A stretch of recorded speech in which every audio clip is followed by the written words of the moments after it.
capacity. I make a statement in my capacity as the Prime Minister of the Republic of Slovenia.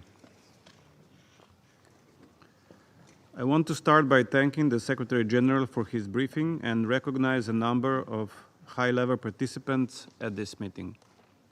Excellencies, after this week's debate on leadership for peace, I'm convinced that making a daily choice for peace is also a sign of courage. To ensure peace in the region, we must make tangible and bold steps to protect the two-state solution. I'm not talking about an empty slogan. We need courage from leaders in the region and from this Council to change the trajectory we are facing. Facts on the ground are making the prospects for a two-state solution almost non-existent. Firstly, I agree we can no longer stand idle. Every single leader must contribute. It has been almost a year of the war in Gaza, a year of hostages kept in the tunnels, a year which brought suffering, killing, and destruction. And this is in addition to decades of suffering, killing, and destruction of the entire occupied Palestinian territory. Many of us around the table have stepped up our efforts to ensure humanitarian assistance and contribution to different organizations, providing glimpses of humanity to the people in Gaza, including UNRWA. Merely humanitarian efforts are not enough. We need concrete political signs. Slovenia recognized State of Palestine this June, and I call on the others to do the same. The recognition of Palestine is an extremely important political sign and a message of encouragement for the Palestinians in their struggle for statehood. We must support initiatives empowering the Palestinian Authority government to take control over the entire Palestinian state and regain trust of the Palestinian people. Secondly, we must work together. This Council has adopted numerous resolutions on this conflict, including 4 on this war. ICJ has been clear in its provisional measures and its latest advisory opinion. Occupation must end.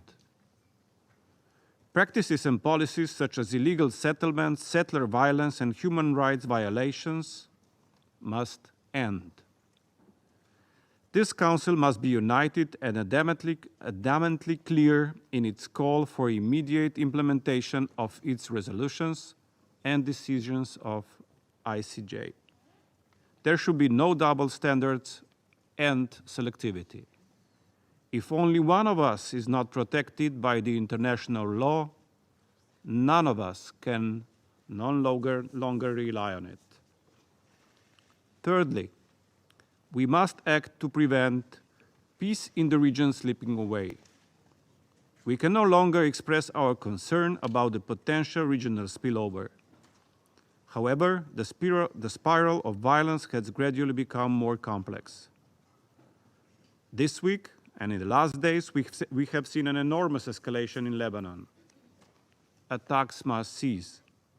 We call for restraint of all actors and respect of international law. The Council must clearly respond to this threat to international peace and security. We cannot let another Gaza happen. Lebanon is a further sign that we urgently need to deliver on the ceasefire deal. Fourth, we must not forget about the West Bank and East Jerusalem. As the world focuses on Gaza, the situation in the West Bank and East Jerusalem has reached a boiling point. Israeli dehumanization of Palestinians has reached a new height. The number of Palestinian children in the West Bank alone who have been killed by Israeli forces nearly tripled in a year. Death toll in the West Bank since October 7 is the highest in the last 15 years. There is a dramatic increase in the intensity of settlement expansion, which involves numerous human rights violations. Excellencies, standing for peace cannot be in the form of hatred, escalation, provocation, occupation, or terrorism. Standing for peace is through normalization of ties, negotiation in good faith, equality, and respect for international law. Only a just solution of two states, Israel and Palestine, side by side in peace and security, can turn a new page for the security and prosperity of the region. And what is this Council doing? Definitely not enough. I have therefore instructed our ambassador to the Security Council, to the United Nations, to start consultations on a possible new humanitarian resolution on Palestine. Thank you.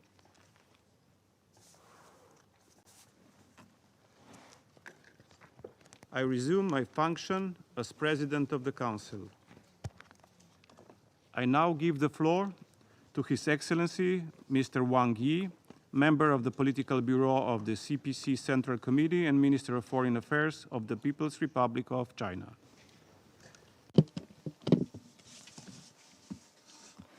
Mr. President, Mr. Secretary General, colleagues, China welcomes the convening of a high-level meeting on the Middle East, initiated by Arab countries.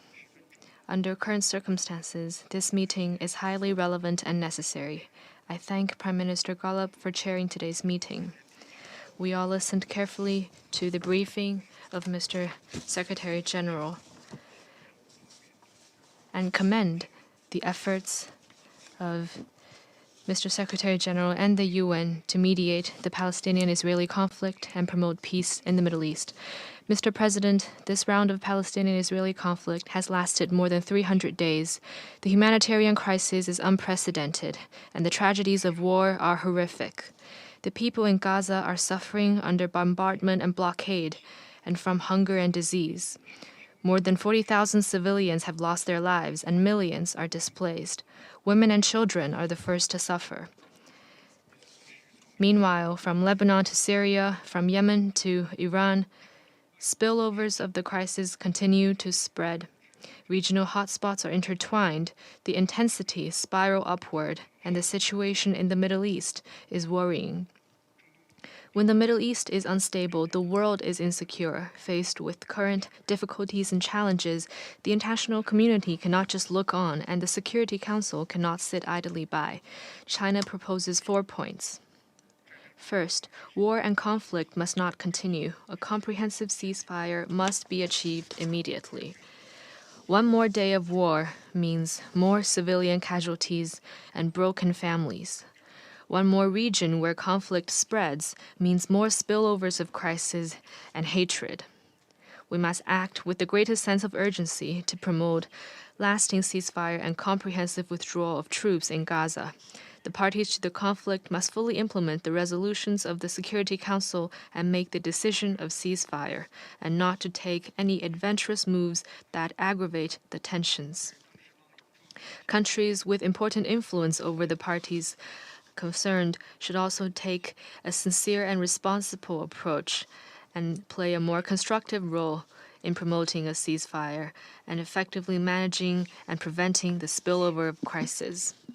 The Lebanon-Israeli situation is worrying. The sovereignty of Lebanon should be upheld, and the people of Lebanon's safety should be protected. China opposes all moves to abuse force and aggravate tensions in the regions. We condemn all actions that harm innocent civilians. We urge the relevant parties to take immediate action to prevent further escalation of the situation and more casualties from being created. Second, we must not deviate from letting the Palestinian people govern Palestine and must work together for post-war governance.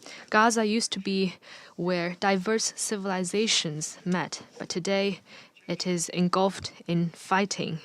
We must stick to the principles of Palestinians governing Palestine, and Palestinian-led and Palestinian-owned, and take a coordinated approach on post-war governance of Gaza. We should encourage all factions of Palestine to implement the Beijing Declaration on ending division and strengthening Palestinian national unity, support the Palestinian National Authority in boosting its authority and governance capacity, and achieving effective jurisdiction over all territories of Palestine, and support the conduct of specific governance affairs with the Palestinian people at the center. China calls for holding a meeting on post-war reconstruction and calls on the international community, countries in the region, and regional organizations to take an active part. Third, justice must not be absent. We must revive the two-state solution as soon as possible. Last week, the emergency special session of the General Assembly adopted with overwhelming majority the first resolution introduced by Palestine, demanding implementation of the advisory opinion of the International Court of Justice and ending the illegal occupation of Palestinian territory by Israel. This is of historical significance. The resolution of the UN should not just be a sheet of paper, and the dream of the Palestinian people to build their own country or state cannot be negated. China urges relevant parties to immediately and comprehensively implement the resolution and to fulfill due international obligations. The Security Council should support Palestine in becoming a full member of the UN and to make new efforts for the two-state solution. China supports holding an international peace conference of larger scale, more authority, and more effectiveness, implementing a timetable and roadmap on the two-state solution in order to finally achieve the peaceful coexistence of the two countries of Palestine and Israel and harmony between the two peoples of Arabs and Jews. Fourth, international support must not be absent. We should uphold the peace and stability of the Middle East. The Middle East used to be a highland of civilization in the past. It should not become a low point of peace today.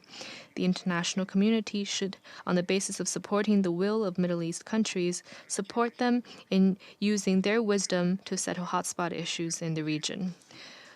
Under the premise of mutual respect, fairness, and justice, we should work to create a security architecture that fits the history and reality of the Middle East and accommodates the legitimate concerns of all parties. We should support the UN peacekeeping operations in the region in effectively fulfilling their mandate to promote de-escalation and peace and development. The international community should step up humanitarian assistance and ensure the effective access of humanitarian supplies, support the UN or UNRWA in playing its important role. Countries yet to resume funding for UNRWA should resume funding as soon as possible. We should help countries in the Middle East, especially those affected by the conflict, to achieve sustainable development and cement the foundation for lasting peace. We should firmly oppose external pressure and interference and help the Middle East get rid of the shadows of conflict and confrontation. Mr. President, China is a strategic partner of the Middle East countries. We have always been a builder of peace, a promoter of stability, and a contributor to development in the Middle East. China never interferes in the internal affairs of Middle East countries, never draws spheres of influence in the region, and never fish selfish geopolitical gains using hotspot issues. What we do is for restoring peace and stability in the Middle East to help the countries achieve stability and prosperity and deliver a happy life to the people there. War is a test of human conscience and justice, and peace requires the wisdom and determination of all countries. China stands ready to work with Arab and Muslim countries and all peace-loving countries that advocate justice to work for an early ceasefire, prevent spillover of the conflict, implement a two-state solution, and promote peace in the Middle East. Thank you, Mr. President. I thank His Excellency, Mr. Wang, for his statement. Now give the floor to His Excellency, Mr. Ahmed Attaf, Minister of Foreign Affairs and National Community Abroad of Algeria. Shukran. Thank you, Mr. President, for your kind response to our request to hold this meeting. I would also like to thank His Excellency, the Secretary General, Antonio Guterres, for his accurate and expressive briefing on the dossier under consideration today.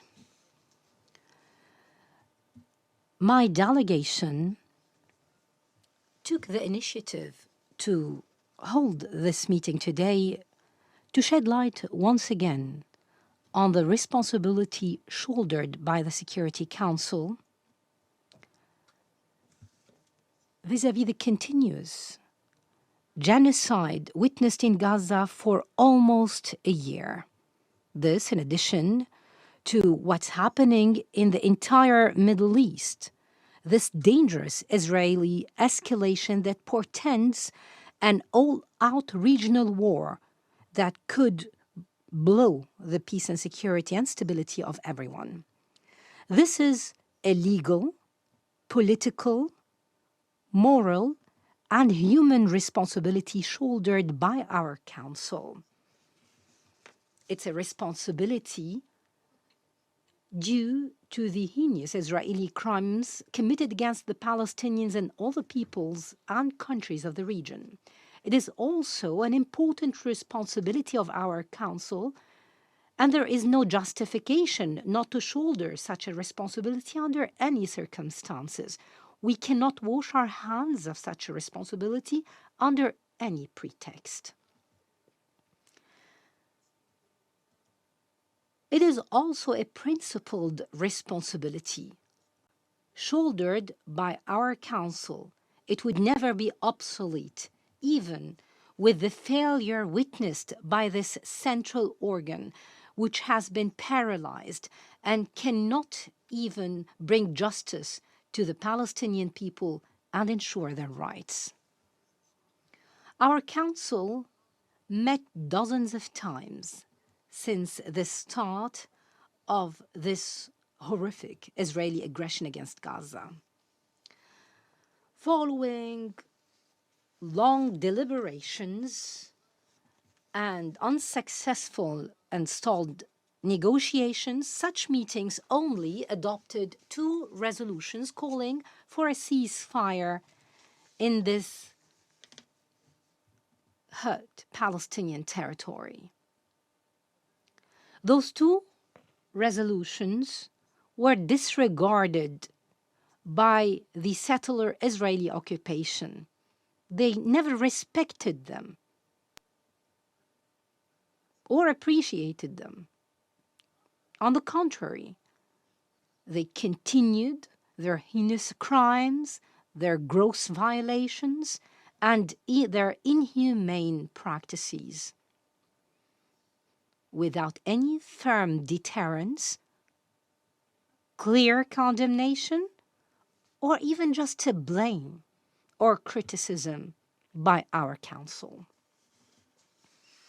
Here we are today, taking stock of such catastrophic repercussions due to granting the Israeli occupation free hand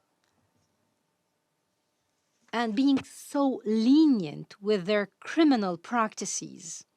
We've just turned a blind eye to their subversive, destructive, and expansionist schemes.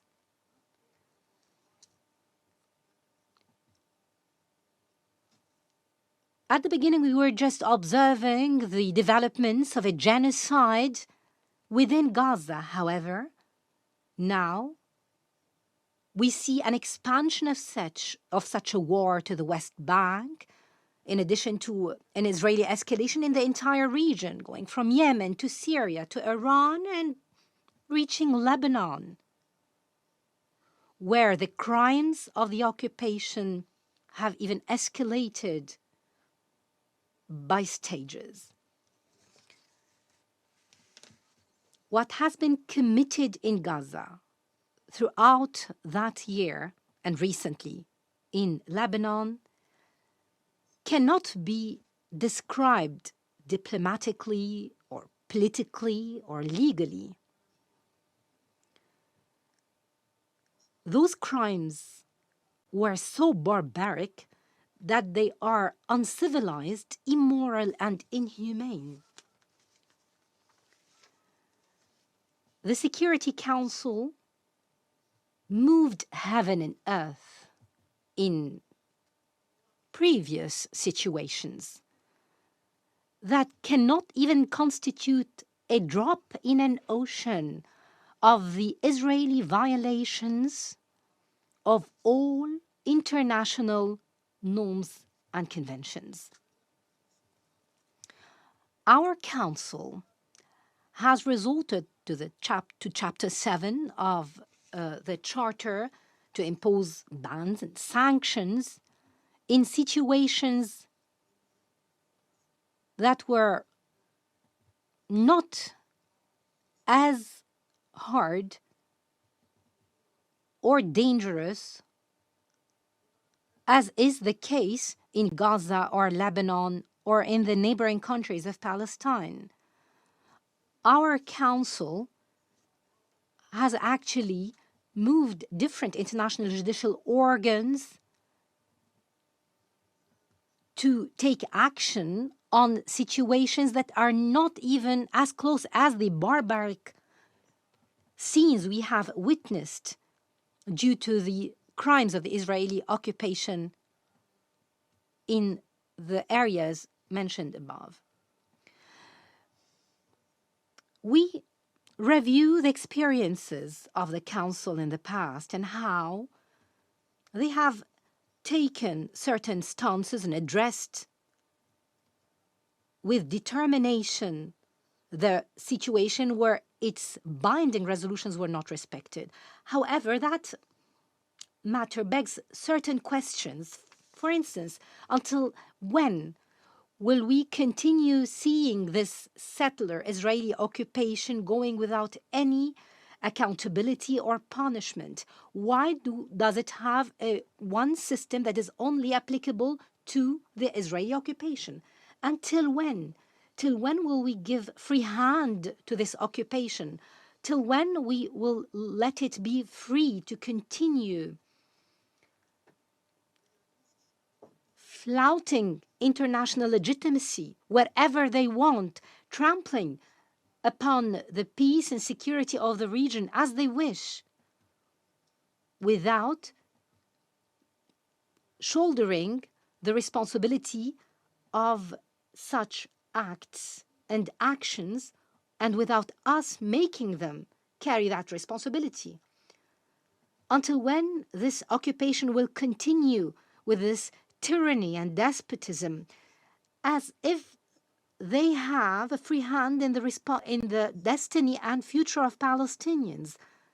It's even the destiny and future of the entire region, without putting any end to such arrogance.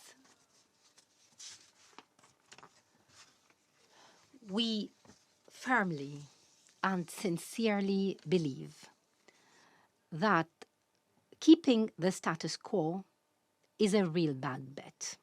It's betting on encouraging the hegemony of the occupier, betting on perpetuating the fact of the occupation and the forceful expansion of the occupations, betting on paving the way for the Israeli schemes that will undoubtedly push the Palestinians and all the countries of the region towards a destiny that is easily predictable, for we know full well its catastrophic repercussions on everyone.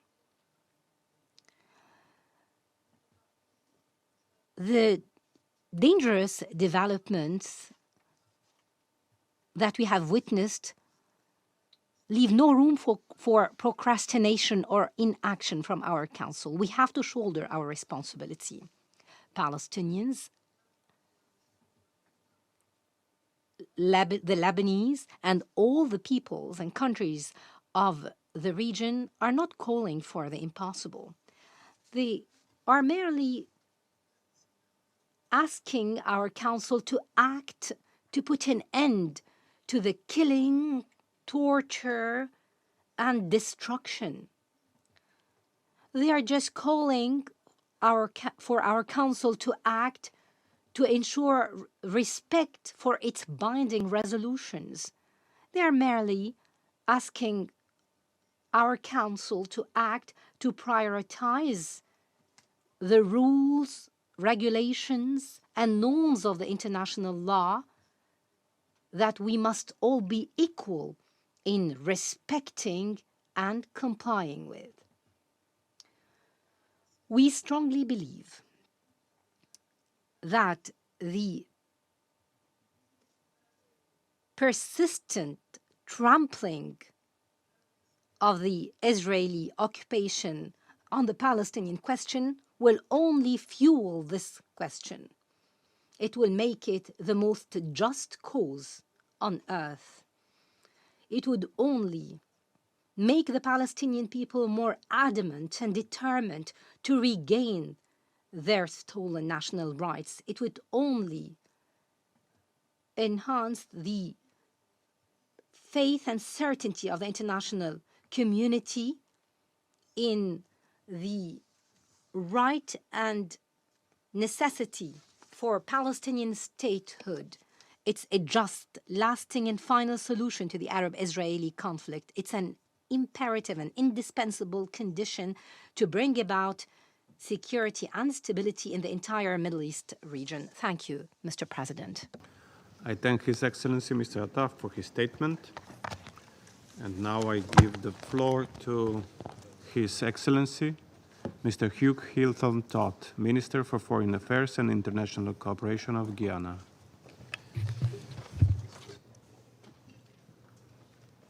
Thank you. Thank you, Mr. President. Secretary General, colleague foreign ministers, permanent representatives, all. Mr. President, I thank you for convening this meeting and express my thanks to the delegation of Algeria for initiating the discussion on the ongoing situation in the occupied Palestinian territories. I also thank the Secretary General for his briefing. Mr. President, in a few days, it will be 1 year since the Hamas attack on Israel and the brutal war of retaliation on Gaza. This is another year added to the many decades of violence since 1948. Recently, however, there have been some extremely worrying dynamics. I will highlight 3 of them so that we can take cognizance of what they mean for the prospects of achieving a permanent solution, the rule of international law, and the legitimacy of the United Nations, including this Council. First, the systemic compromising of the humanitarian response. It is characterized by reduced access into Gaza, restrictions on the entry of life-saving necessities, non-functioning deconfliction mechanisms, targeted attacks on humanitarian personnel, including those of the United Nations, as well as targeted attacks on civilian infrastructure, including schools and hospitals. Second is the attempt to control the narrative about war, deliberately putting out false and misleading information about what is happening in Gaza, or attempting to muzzle those who are vocal about the atrocities taking place.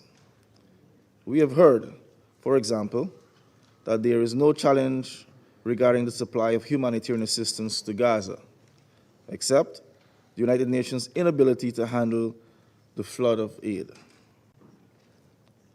We have also seen the killings of journalists, even in instances where they were wearing clearly marked press vests. Just over the weekend, we saw the forceful closure of one media outfit in the West Bank. The misinformation campaign against UNRWA and its unproven accusations cost the agency dearly at the beginning of this year. Though a substantial amount of funding has been restored, significant voluntary contributions are still being withheld. The move by the Israeli Kisnet, hope I got it right, to designate the agency as a terrorist organization is another dangerous element of the misinformation campaign. The third element, and perhaps the most worrying, is the blatant and seemingly entrenched disregard for international law by the occupying power that characterizes not just this war, but the Israeli-Palestinian conflict more generally. This disregard is made even more dangerous by the accompanying lack of accountability, creating a situation of impunity. This is the principal reason for the protracted and stalled situation regarding the Palestinian question, and the reason that no solution seems imminent.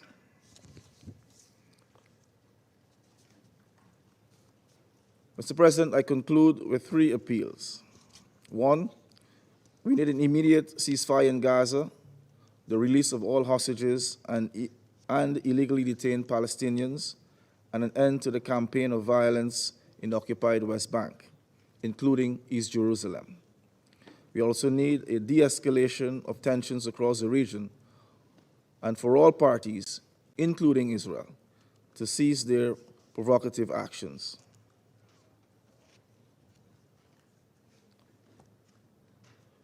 Two, we need concerted international efforts to support of the well-being of the Palestinian people, both in the immediate and long term. This must include action by the Security Council to end the war in Gaza and the heightened violence in the West Bank. It has gone on for too long, far too long, and we must take decisive steps to end it and to secure peace in the region. And thirdly, we need to end this war and make progress towards achieving a two-state solution.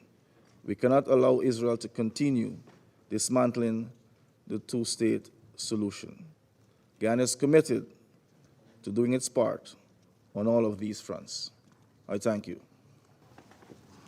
I thank His Excellency Mr. Todt for his statement. Now I give the floor to His Excellency Mr. Manuel Gonçalves, Deputy Minister for Foreign Affairs and Cooperation of Mozambique. Mr. President, Mozambique commends the Slovenian presidency for convening this important briefing on current situation in occupied Palestinian territories. We thank Algeria for requesting this timely briefing. We also thank the Secretary General for his important statement on the alarming situation in the Middle East. Mr. President, the situation in Gaza and the occupied Palestinian territories remain critical. We have witnessed a significant escalation in violent and militarized operations, causing a higher number of casualties, extensive destruction of immeasurable civil infrastructure, including schools, hospitals, and shelters. The expansion of settlements has also intensified, leading to forced displacement and illegitimate property demolitions. This deeply deplorable situation is further exacerbating tension and undermining any prospect for peace. It is imperative to emphasize that Israel's settlements in occupied Palestinian territories are illegal, unacceptable, and blatant violation of international law. The International Court of Justice has underscored that these settlements and the associated police amount to de facto annexation and systematic discrimination against Palestinians. We urge the government of Israel to hold accountable any individuals and entities responsible for violence against civilians in the West Bank. Mr. President, given the grave situation prevailing in Gaza Strip and West Bank, we reiterate our call for immediate ceasefire, release of hostages and all other captive, safe and conditional humanitarian access, ensuring that aid reaches those in need without restriction. It is crucial for the international community and the Security Council in particular to continue to pursue diplomatic solutions, especially as the regional spillover becomes an unfortunate reality in the Middle East. Mr. President, we commend the completion of the first round of a polio vaccination campaign in Gaza. These achievements exemplifies the collaboration and dedication of all parties involved, including the World Health Organization. We urge all parties to show the same spirit of cooperation and guide the facilitation of second round of vaccination planned for October and any other humanitarian assistance. Ensuring that the children receive this vital vaccination is crucial for their health and well-being, especially in the region facing such challenging circumstances. Mr. President, in the light of current crisis in the occupied Palestinian territories, including Gaza Strip in particular, we are of view that this Security Council must take the following set of urgent actions. 1, call for direct dialogue between the parties. 2, influence the parties to de-escalation. 3, halt the regional expansion of the conflict. 4, ensure scrupulously respect for international humanitarian law and international human rights. Mozambique extended its appreciation and encouragement to UN members, humanitarian workers, regional organizations for their tireless contribution to peace and security in the Gaza Strip. We reiterate our consistent and unwavering commitment to the vision of a two-state solution where two democratic states, Israel and Palestine, as full members of the United Nations, coexist peacefully and securely within recognized borders consistent with international law and the relevant United Nations resolutions. Mozambique further stresses the importance of unifying the Gaza Strip with the West Gaza and the Palestinian Authority. Thank you so much, President. I thank His Excellency Mr. Gonzalez for his statement. I now give the floor to His Excellency Mr. Sergei Lavrov, Minister for Foreign Affairs of the Russian Federation. Thank you, Madam President. Distinguished ministers, colleagues, ladies and gentlemen, we thank the Secretary General for his assessment of the situation in the Middle East with a focus on the unprecedented level of confrontation on the occupied Palestinian territory and on the Lebanon-Israeli border area. This is a conflict which is also having consequences in other parts of the region, with fallout being felt in the Red Sea and the Gulf of Oman.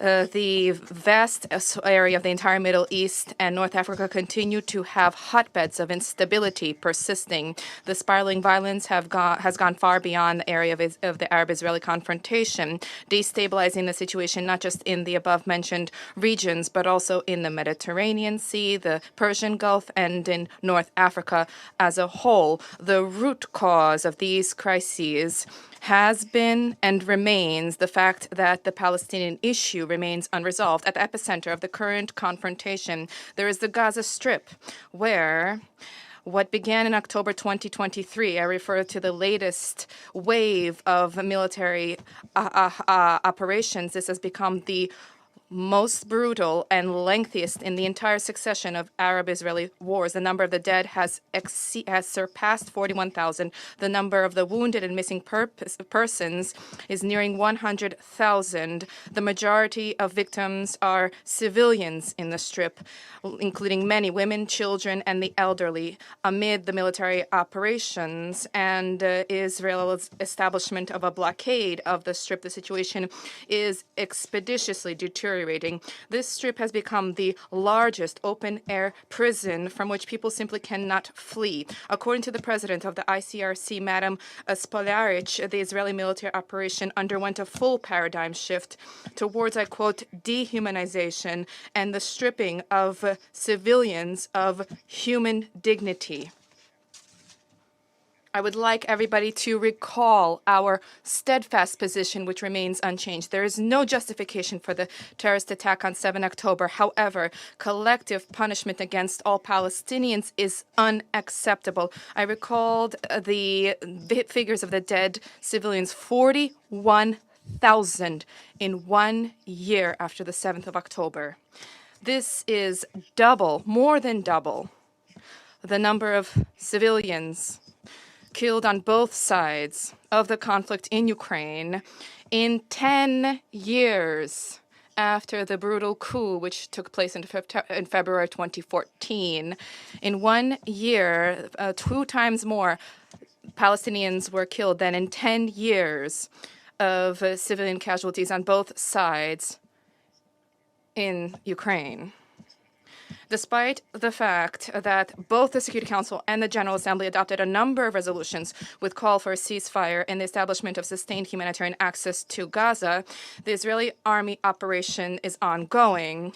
10 days ago, the General Assembly adopted a resolution in support of the advisory opinion of the ICJ, which explicitly refers to the illegal nature of the Israeli occupation of Palestinian lands and the need to bring this to an end.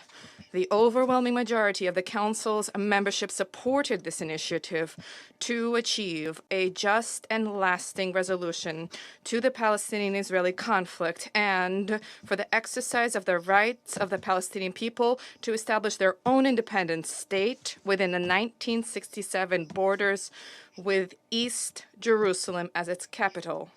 In this regard, we have categorical resolutions of the United Nations and our common objective of enforcement thereof. The fact that the Palestinian-Israeli conflict remains unresolved is destabilizing, as I've already mentioned, is destabilizing the entire region. The unprecedented brutality and devastation of the consequences in Gaza has triggered a sharp escalation in the Lebanon-Israeli confrontation, and the images of the ongoing strikes along the blue line and within Lebanon and Israel have circulated around the world. The Middle East is at the precipice of a full-blown war, which, as it seems, some keenly wish to see transpire. On the 23rd of September alone, as a result of large-scale Israeli bombardment of Lebanon, at least 558 people died. This includes 50 children, 94 women, more than 1,600 people were wounded. According to the UNICEF mission in Lebanon, the UNICEF representative in Lebanon, in 1 day in Lebanon, more people were killed than in the past 11 months.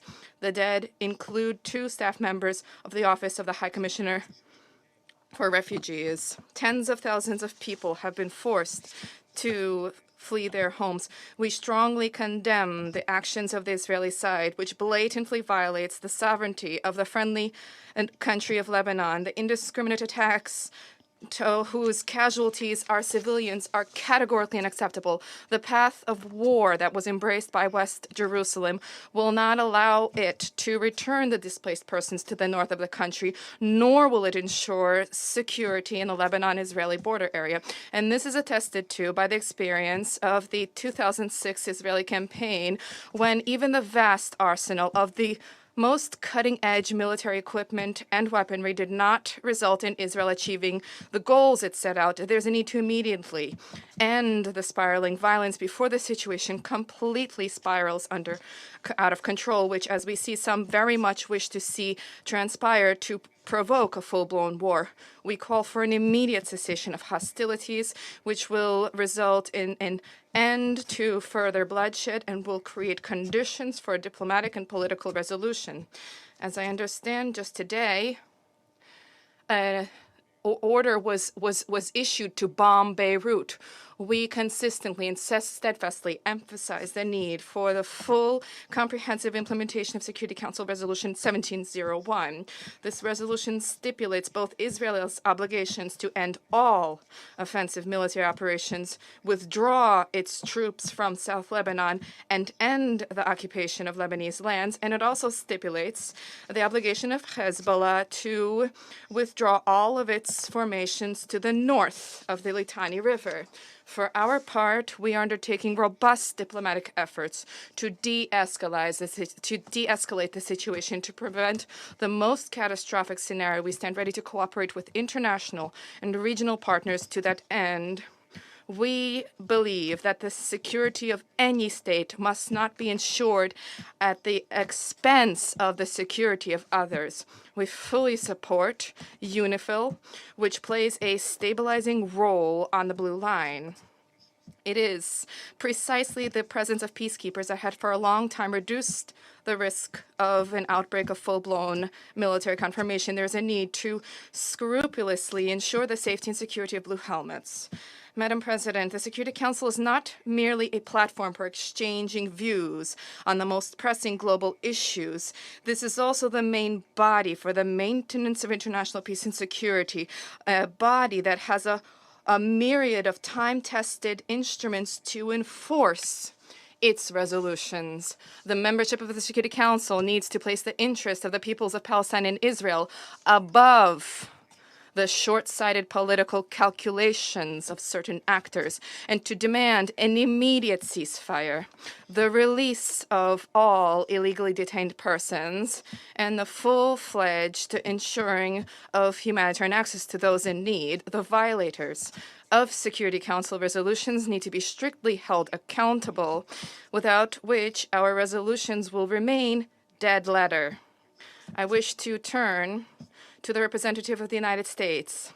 The choice is yours. Either you continue to block the work of the Security Council, or you stand on the side of the world, on the side of the international community, and demand an end to the war. Without your comprehensive support for Israel, the conflict could end quickly and effectively. This would help to establish conditions for a return to peace talks on the establishment of an independent, sovereign Palestinian state, coexisting in peace and security with Israel. Negotiations, of course, need to be carried out under the aegis of the international community without monopolization by any side. We have seen all of this. This all results in catastrophe. Thank you for your attention. I thank His Excellency Mr. Lauro for his statement. I now give the floor to His Excellency Lord Ray Collins of Highbury, Parliamentary Under-Secretary of State for the Foreign, Commonwealth and Development Office of the United Kingdom of Great Britain and Northern Ireland. Thank you, President. President, let me start by underscoring a very clear message from my government. We need an immediate ceasefire and release of hostages in Gaza now, and we need an immediate ceasefire across the Lebanon-Israel border now. We are on the brink of a much larger regional war, which risks even more devastation and suffering. Unfortunately, as we have seen both on the ground today with further strikes in Beirut, and as we have heard from speeches in the General Assembly Hall, the escalation continues. We urge Israel and Hezbollah to heed the calls of the United Kingdom and our partners to immediately agree a 21-day ceasefire. Calm heads must prevail to end this cycle of violence. President, today's meeting was called to focus on the dire situation in the occupied Palestinian territories. Almost 1 year into the conflict, 41,000 Palestinians have been killed, and hundreds of thousands of innocent civilians lack access to clean water and sanitation, facing the threat of disease and famine. And 101 hostages are still held by Hamas in horrific conditions as Israel and its people continue to reckon with the aftermath of the worst terrorist attack in history. It is clear that there can be no military solution to this conflict. Israel and Hamas must agree a deal urgently. In the meantime, Israel must fulfill its commitment to flood Gaza with humanitarian aid. Sadly, this has not yet materialized. Ahead of the winter, Israel must ensure that the right supplies and equipment can enter Gaza to protect vulnerable families. And it must ensure it complies with its obligations under international humanitarian law to protect civilians. Only last week, over 200 Palestinians were killed in Gaza, and many continue to live under a relentless barrage of attacks, unsafe in the shelters where they seek refuge. The United Kingdom is also deeply concerned by the situation in the occupied West Bank. We call on Israel to exercise restraint, adhere to international law, and clamp down on actions of those who seek to inflame tensions. The closure of Al Jazeera's offices in Ramallah by the IDF is contrary to the democratic principles that Israel is rightly proud of. Media freedom and security of journalists must be respected. President, without a revitalized political process towards a two-state solution, we will not achieve a sustainable peace.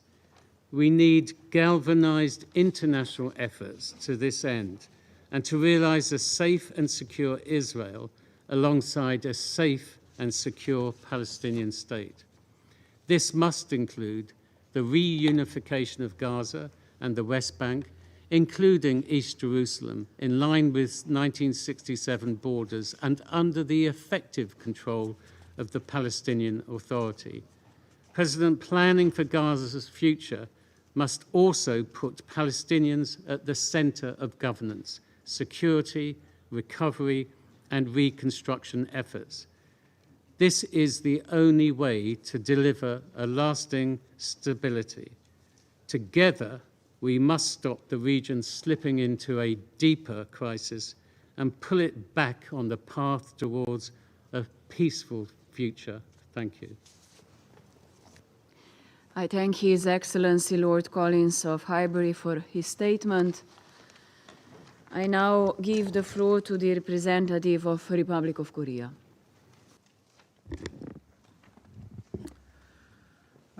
Thank you, Madam President. I would like to thank Secretary General for his insightful briefing. As my delegation reiterated at this week's Security Council briefing on Lebanon, we are deeply troubled by the heightened hostilities across the Blue Line. Today's large-scale strikes in Beirut have further deepened the gravity of our concern. All actors in the region must de-escalate and seriously consider the possible catastrophe at the end of this dangerous cycle of violence. Maximum restraint is still the best option. Amid the unprecedented escalation in Lebanon and Israel, we remain extremely concerned by the ongoing humanitarian catastrophe in Gaza, as well as surging violence and instability in the West Bank, including strengthened movement restrictions for Palestinians.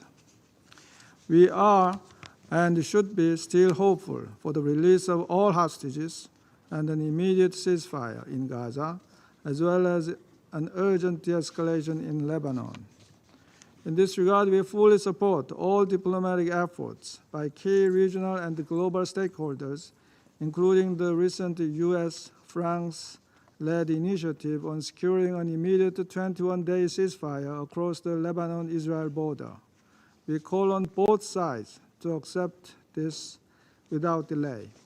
On the other hand, we are dismayed that, according to last week's media reports, quoting high-level officials, the deal for Gaza, mediated by US, Qatar, and Egypt, may not be reached for months. We assume that the direct parties have many political and military considerations in the negotiating process. However, the humanitarian suffering of both Palestinian civilians and Israeli hostages in Gaza permits no time to calculate such equations. As humanitarian suffering deepens in Gaza and the West Bank, the foundation of long-term peace will further deteriorate and break down with multi-generational resentment and anger. Thus, a swift ceasefire is essential for not only to relieve the current humanitarian suffering, but also to establish the conditions requisite for durable peace and stability in the Middle East. Madam President, the current conflict in Gaza has a disproportionate impact on children, with a total shutdown of education throughout Gaza. However, even in this dark reality, we are witnessing a glimmer of hope for the future of these children through the selfless devotion of humanitarian workers. We applaud efforts led by UNRWA to establish temporary learning sites for more than 30,000 children. And it is painfully clear that additional efforts are greatly needed to restore, at least partially, the destroyed education system in Gaza, where 85% of school buildings have been damaged and more than 6,250 students have been out of class since October 7. Education is not only a fundamental human right enshrined in the Universal Declaration of Human Rights, but also a crucial base to construct a brighter future and to cut the multi-generational inheritance of resentment and mistrust, both in Palestine and Israel. In this connection, we urge Israel to stop all strikes on schools. International humanitarian law must be upheld everywhere and at all times, and all parties must comply with their obligations.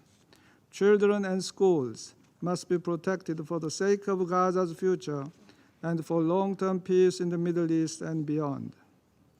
Madam President, yesterday's informal interactive dialogue between this Council and the Arab League provided a timely opportunity to listen to the sincere ideas and common vision of the Arab League. We appeal to all players in the region, including Israel and non-state actors, to pay heed to these strong calls from their neighbors. The region is tiptoeing towards even hotter flames, but there is still time to turn back and extinguish these fires through reinvigorated diplomacy and implementation of relevant Security Council resolutions. I thank you, Madam President. I thank the representative of Republic of Korea for their statement. I give the floor to the representative of Ecuador. Gracias. Thank you, Madam President. Madam President, I wish to greet and thank the Secretary-General for his briefing at this meeting that was convened to address the situation in the occupied Palestinian territory. Colleagues, on the situation in Palestine, Ecuador has historically supported a political, negotiated, lasting and just solution for the parties, with the existence of two states, Palestine and Israel, on the basis of 1967 borders and the relevant resolutions. These include 2334, adopted by this Council in 2016 on none other than the occupied Palestinian territory. The presidential statement adopted by this Council in February 2023 fervently opposes all unilateral measures which may hamper peace and imperil the two-state solution. Such measures include the construction and expansion of settlements, land grabs, the so-called legalization of settlement outposts, the demolition of housing, and the displacement of civilians. Madam President, Ecuador enjoys friendly relations with the State of Israel and maintains a historic, long-held commitment to the right of the Israeli people to live in peace and security. As such, since the 7th of October, my country has, on myriad occasions, condemned fervently and unambiguously the terrorist attacks perpetrated by Hamas. We've also continued to extend our condolences to the families of the victims of these heinous acts and expressed our solidarity with the people of Israel. Humankind must reject such acts. Justifying such acts paves the way towards the justification of other atrocities. All hostages taken by Hamas must be released immediately and without any conditions whatsoever attached. Since that day, thousands and thousands of civilians in Gaza have been mourned painfully. These have included women and children. Ecuador also stands in solidarity with their families and the Gazan people. There can be no justification whatsoever for visiting pain and death upon civilians. Neither is there any justification for using civilians as human shields. The principles of international humanitarian law must be upheld at all times. Violating these principles is gravely serious and has equally grave consequences. That would be the first step towards returning to the path of peace, a journey that was embarked upon by visionary and brave leaders whose steps, unfortunately, we have not been able to follow. Madam President, in 1994, 30 years ago now, the Norwegian Nobel Committee stated, and I quote, "For several decades, the conflict between Israel and its neighbors and between Israelis and Palestinians has been one of the most difficult to resolve and most threatening on the international political stage. The parties have inflicted great suffering upon each other." End quote. The Nobel Peace Prize was granted that year to Arafat, Peres, and Rabin for having made a substantial contribution to a historic process, and here I quote, "a process through which peace and cooperation may replace hatred and war." End quote. Today, we are standing at one of the darkest crossroads of our time. We must resurrect the spirit of the Oslo Accords to prevent war and hatred from continuing to triumph. We have to avoid this conflict continuing to drag on for decades due to political interests and a lack of courage. Extremism and barbarism must be stopped. Our common humanity has to and must prevail. Madam President, colleagues, in the Pact for the Future, adopted just 5 days ago, all of us reaffirmed, and I quote, "our commitment to act in accordance with international law, including the Charter of the United Nations and its purposes and principles, and to fulfill our obligations in good faith." End quote. Honoring this commitment effectively without excuses or prevarication will pave the way towards peace. Thank you. I thank the representative of Ecuador for their statement. I give the floor now to the representative of the United States. Thank you, Madam President, and thank you, Mr. Secretary General, for your briefing. Colleagues, this is a decisive moment for the region. As President Biden said earlier this week, and I quote, "all-out war is possible." But colleagues, all-out war is not inevitable. We are all too aware of the strong headwinds. However, there is still an opportunity to have a ceasefire with hostage release in Gaza and a diplomatic resolution of the conflict between Israel and Hezbollah. Doing both, alongside efforts to integrate Israel into the region, could reinforce peace and stability. And it could breathe new life into what I think we all recognize has been a lack of progress toward a two-state solution. The decision to embrace that change, to take the difficult steps necessary to achieve a more safe, peaceful, prosperous future for all, lies not in the hands of the Security Council, but in the hands of decision makers in the region. But this council can support progress in the right direction, We can create opportunities for the forces of change to ultimately triumph over the forces of violence and terrorism, division, and despair. That is what President Biden has worked to achieve this past year. This work hasn't been without setbacks, and it certainly hasn't been easy, but he believes, and I believe, that the building blocks are there. First, a 21-day ceasefire between Hezbollah and Israel, which would provide space for a diplomatic solution consistent with Resolution 1701 that pulls Hezbollah forces back from the border and allows people to safely return to their homes in both countries. We've been working tirelessly to achieve this outcome and encourage all member states to support the proposal that the United States and other countries put forward earlier this week. Second, the framework for a ceasefire with release of hostages in Gaza is endorsed by this Council in Resolution 2735, which would end the war, allow for a surge of humanitarian assistance, and set the stage for the reunification of Gaza and the West Bank under a revitalized Palestinian Authority. And third, the potential historic normalization agreement between Saudi Arabia and Israel, which would further bind together Israel and the Arab world and help marginalize the terrorist proxies that are funded, armed, and sponsored by Iran, sowing chaos across the region.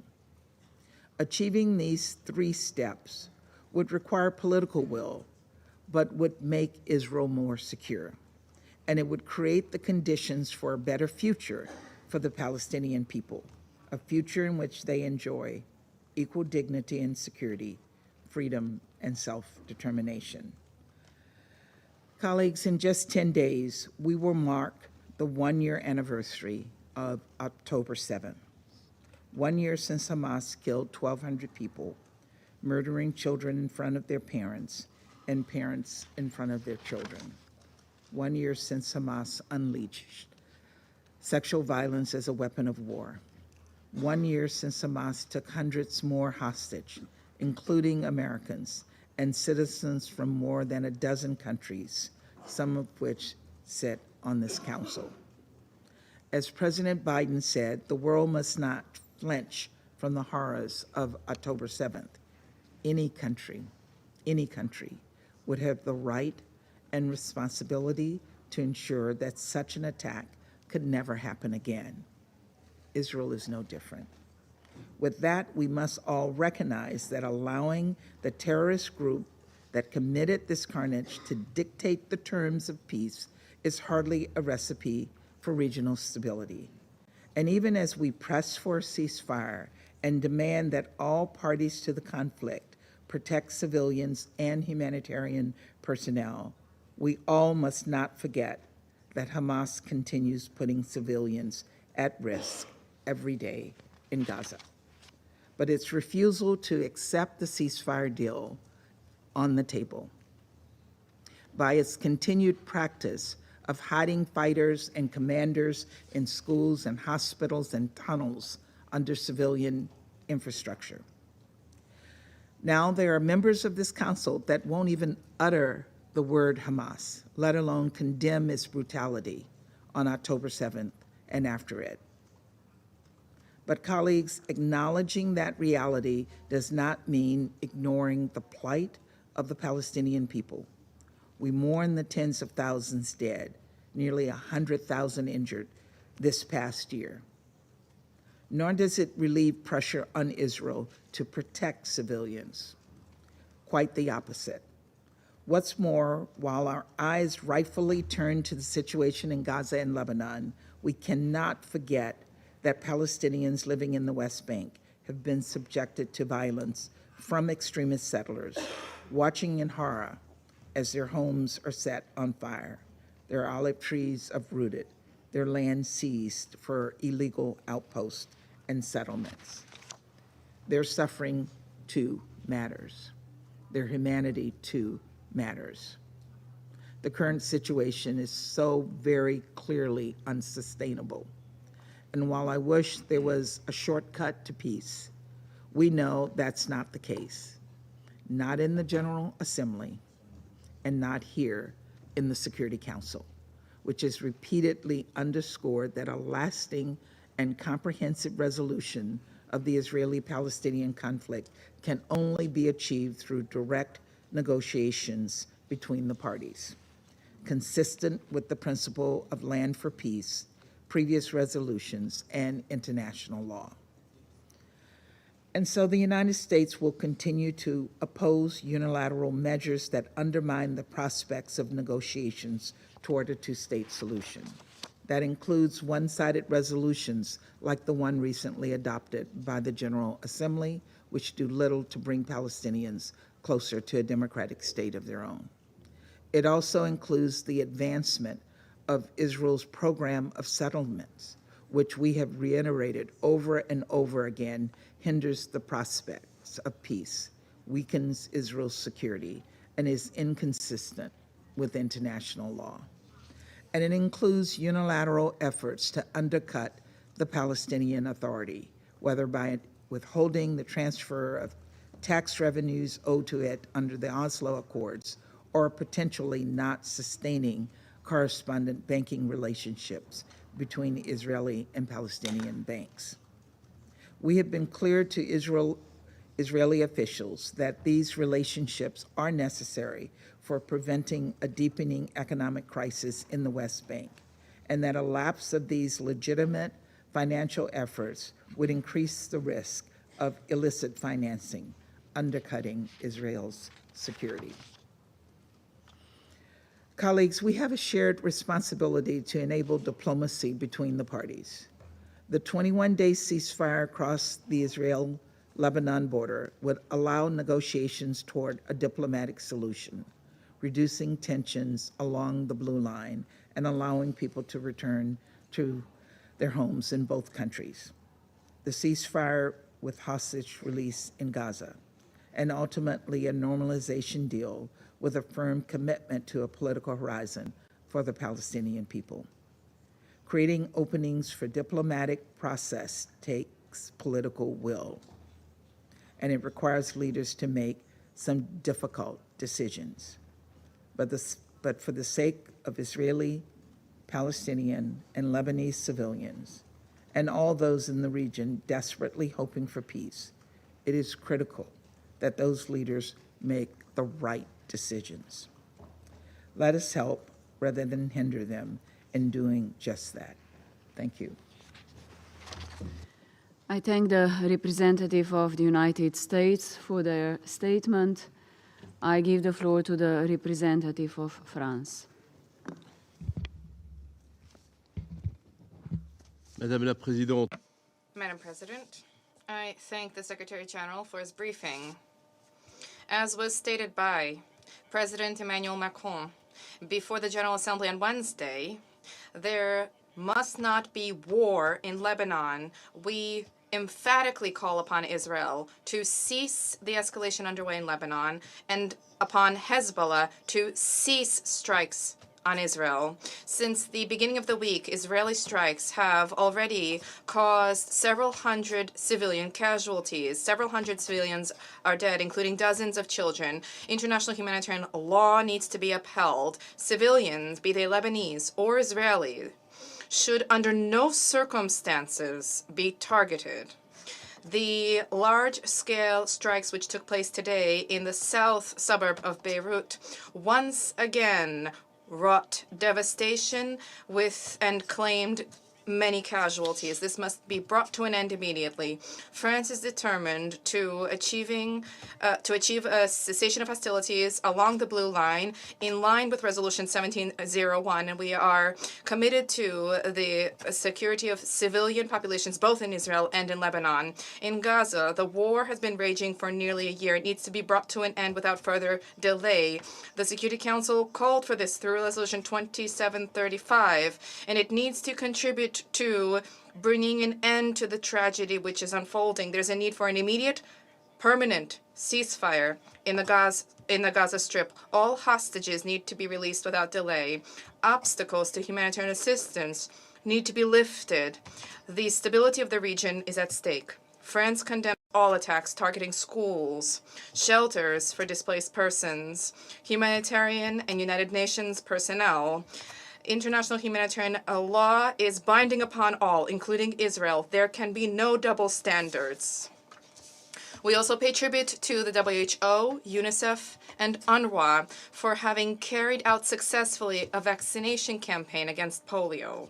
As we approach 7 October, France recalls its strong condemnation of the terrorist attacks perpetrated by Hamas and other terrorist groups. France's commitment to the security of Israel is well known, and it is steadfast. The humanitarian emergency in Gaza should not prompt us to lose sight of the West Bank, where the situation is steadily deteriorating. The acceleration in settlement activities, which is illegal, and which France condemns, undermines the prospect of establishing a future viable and contiguous Palestinian state. The policy of terror perpetrated by settlers needs to end immediately. France condemns violations of the historic status quo on holy sites in East Jerusalem, and we condemn the provocations and unilateral measures which are liable to trigger a conflagration of the situation in East Jerusalem and the West Bank. Madam President, amid the tragedy in the Middle East, inaction, particularly inaction on the part of the Security Council, is not an option. France supports the mediation efforts underway by the United States, Egypt, and Qatar. No effort should be spared to ensure that these negotiations bear fruit as soon as possible. Together with our partners, France is pursuing efforts towards a resumption of efforts to peace to implement the two-state solution. We will remain proactive, including at the Security Council, which will have an important role to play, a rightful role to play when the time is ripe. In the immediate term, our duty is to continue to help the Palestinians to establish a future Palestinian state that is viable, sovereign, and contiguous. Measures geared towards undermining the Palestinian Authority need to end. We call on Israel not to obstruct the transfer of revenues to the Palestinian Authority. We support a reformed Palestinian Authority capable of delivering upon its responsibilities throughout the Palestinian territories, including in the Gaza Strip. Thank you. I thank the representative of France for their statement. I give the floor now to the representative of Malta. Thank you, Madam President. And I also thank Secretary General for his briefing. From the start of this conflict, Malta's call has been consistent, unequivocal, and clear.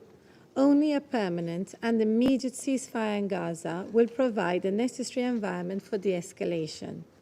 We therefore remain gravely alarmed by the situation in the occupied Palestinian territory and beyond.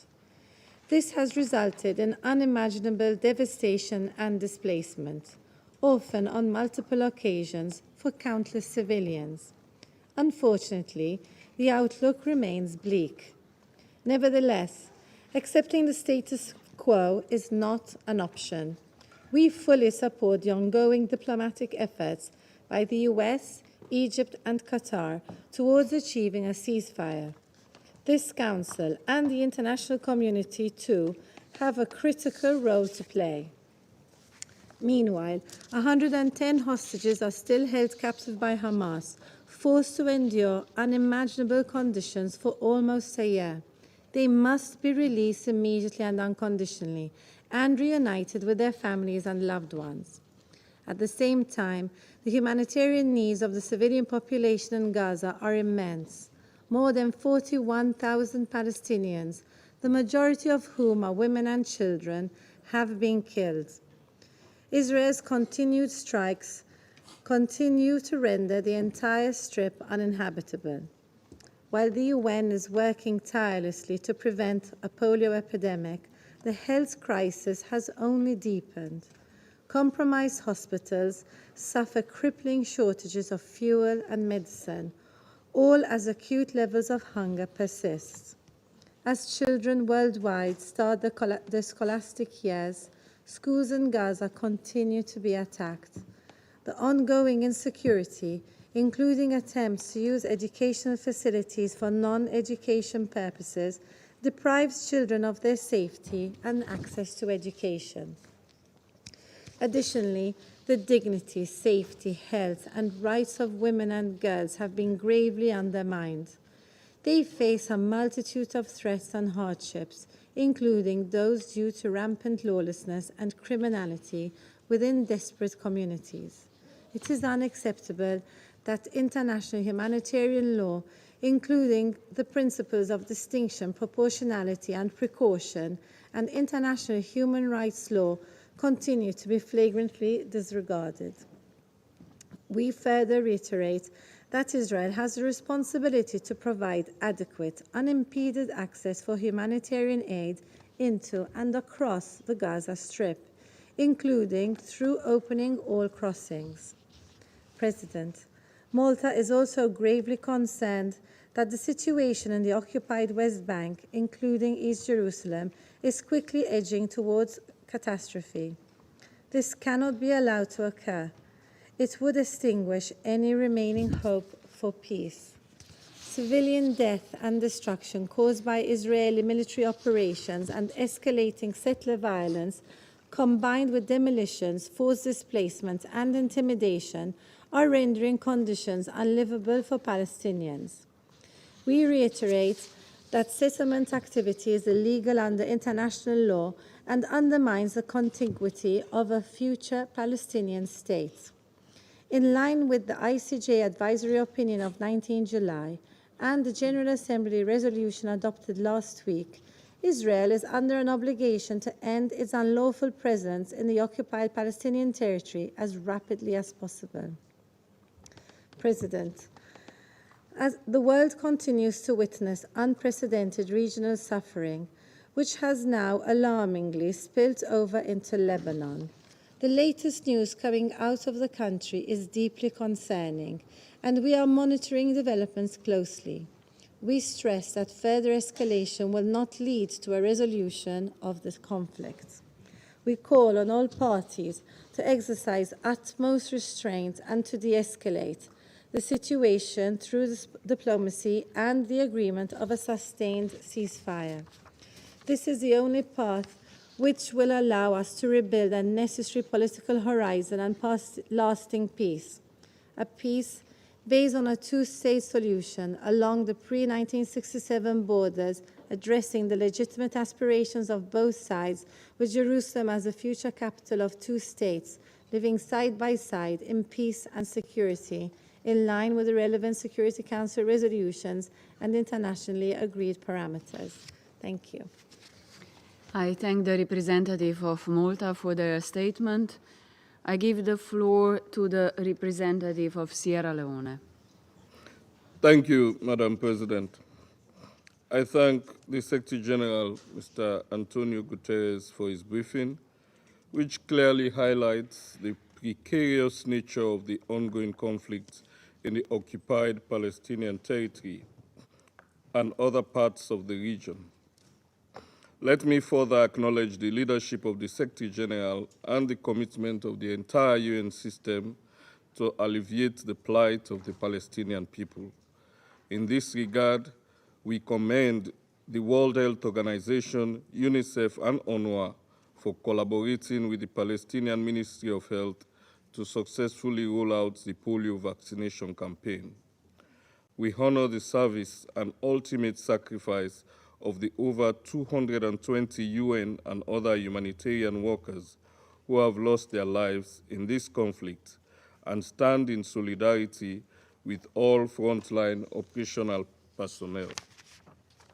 Madam President, in the briefing by the Secretary General delivered by the Chef de Cabinet on 17 July 2024, there was an urgent call for the parties to the conflict to end what the Secretary General referred to as a terrible war, quote unquote, and urged for a political solution in line with international law and relevant UN resolutions. Indeed, this war has been terrible, with far-reaching consequences for civilians, that have resulted in a death toll of over 41,000 civilians, 95,818 injuries, and an estimated 1.9 million internally displaced people living in overcrowded sites. The congestion, combined with the severe shortage of water and sanitation services, has created a breeding ground for disease.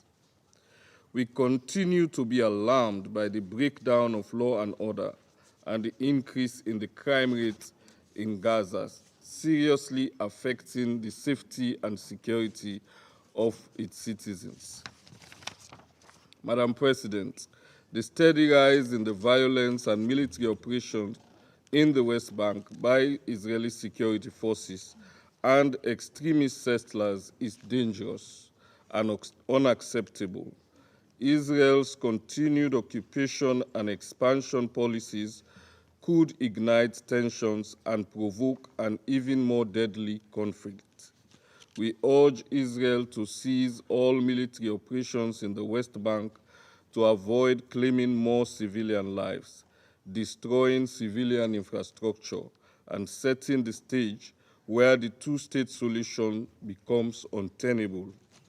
We therefore condemn all attacks against civilians and call upon parties to the conflict to take immediate steps to de-escalate the situation. The latest wave of escalatory attacks between Israel and Hezbollah can only lead to a broader regional conflict as tensions continue to rise and the fighting along the Israel-Lebanon border persists. The ramp-up of activities across the region, with various parties taking offensive and retaliatory actions, is unprecedented and must immediately cease. With the protracted conflict in Gaza being our utmost priority for almost a year now, a solution to the crisis is needed more now than ever before. In this regard, let us highlight the following points. First, we emphasize the need for an urgent ceasefire in the entire region. Military operations have only inflicted damage on the civilian population, who remain prime targets and are sometimes being used as human shields.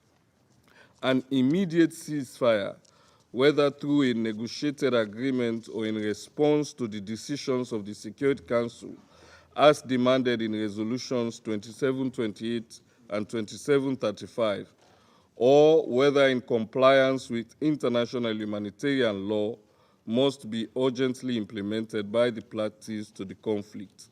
The ongoing killings of civilians are not acceptable by any standard or justification. Second, we maintain that dialogue and diplomacy must precede violence and unilateral actions. Therefore, we reiterate a call for renewed dialogue and diplomacy, which is an embodiment of our dedication to the UN Charter, to justice, and to human rights. According to the UN Charter, it is that is the United Nations, collective responsibility to save succeeding generations from the scourge of war and reaffirm our faith in fundamental human rights and the dignity of all. We urge for the resumption of negotiations and speedy conclusion of a deal that allows for the release of the remaining 101 hostages, a permanent ceasefire, and increased access to humanitarian assistance. This was the intent and purpose of Resolution 2735 of this Council.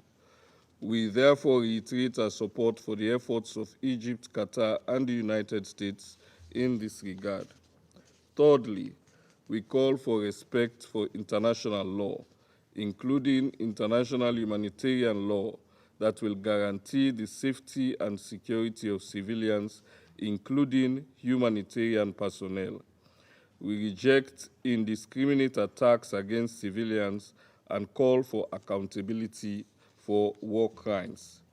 we once again draw attention of the parties to the conflicts to the various advisory opinions of the International Court of Justice, which on different occasions has clearly outlined its valued opinion on various questions regarding the Israel-Palestine conflict, not least its opinion of 19th July 2024, which concluded that the Israeli occupation of Palestinian territory is unlawful.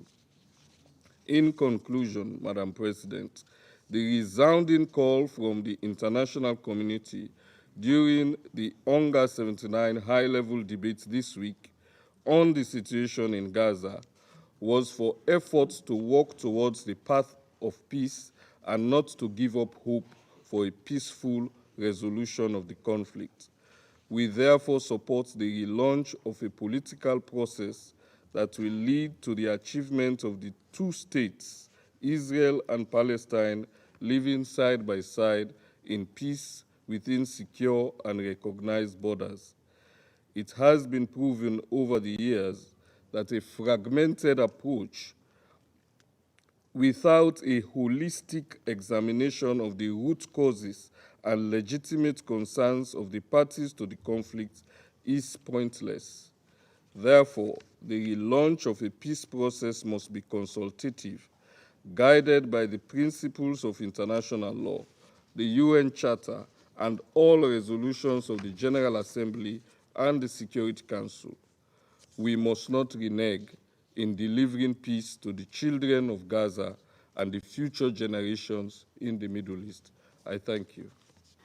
I thank the representative of Sierra Leone for their statement. I give the floor to the representative of Japan. Thank you, Madam President. I thank Secretary General for his sobering briefings, and also I express our deep appreciation to the UN organizations and their staff on the ground for their humanitarian roles under the extremely dangerous situation. The conflict in Gaza has gone on for nearly a year. Every day brings additional suffering to both Israelis and Palestinians. Japan reiterates our strong condemnation of the brutal acts of terror, as well as the killing of hostages by Hamas and other militant groups. At the same time, enormous number of civilian casualties caused by Israeli military operations is intolerable. The humanitarian situation is simply catastrophic, depriving the people of Gaza of their dignity. Let us be clear, hostages must be released. Civilians must be protected. Humanitarian personnel must be guaranteed a safer operating space. International law must be respected. And most importantly, the conflict and violence must end immediately.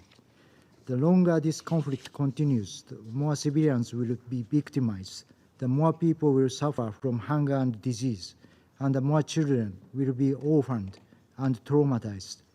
It is too late for many, but still we should call to prioritize their well-being, not to fight for a military victory.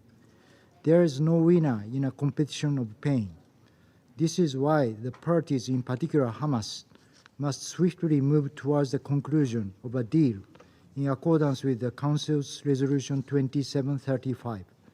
This will pave the way to release hostages, bring an immediate ceasefire, and expand aid delivery throughout Gaza.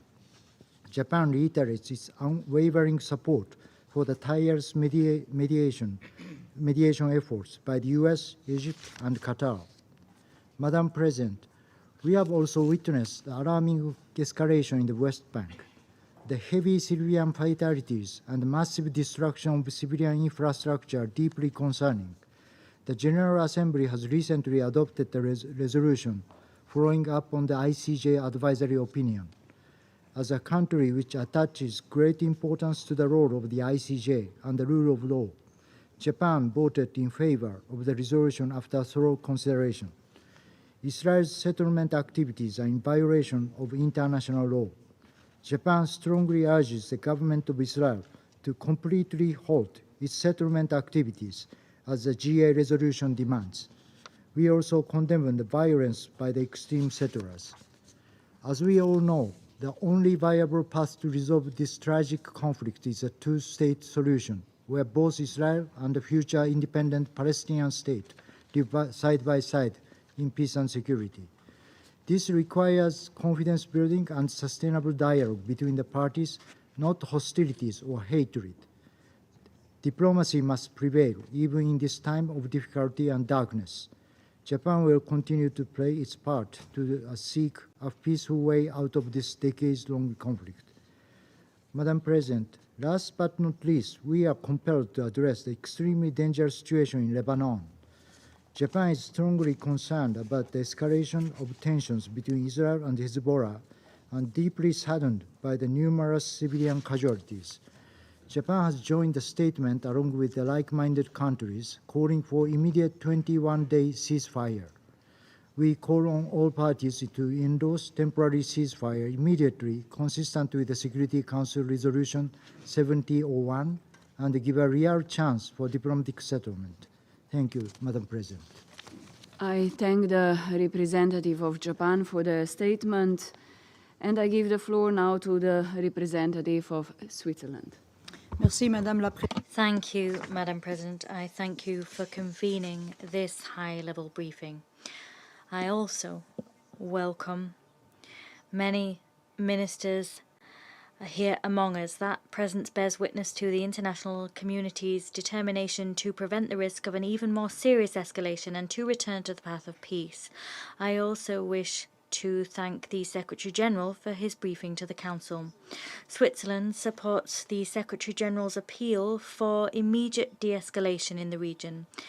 We are deeply concerned by the situation in Lebanon, namely following the strikes which have killed more than 700 people this week. We condemn the fact that these strikes produced many civilian victims. The mass attacks which today occurred in the south of Beirut, as well as the rockets which continue to be fired on Israel, are of grave concern indeed. We call upon all parties to return immediately to a full cessation of hostilities and the comprehensive implementation of Resolution 1701.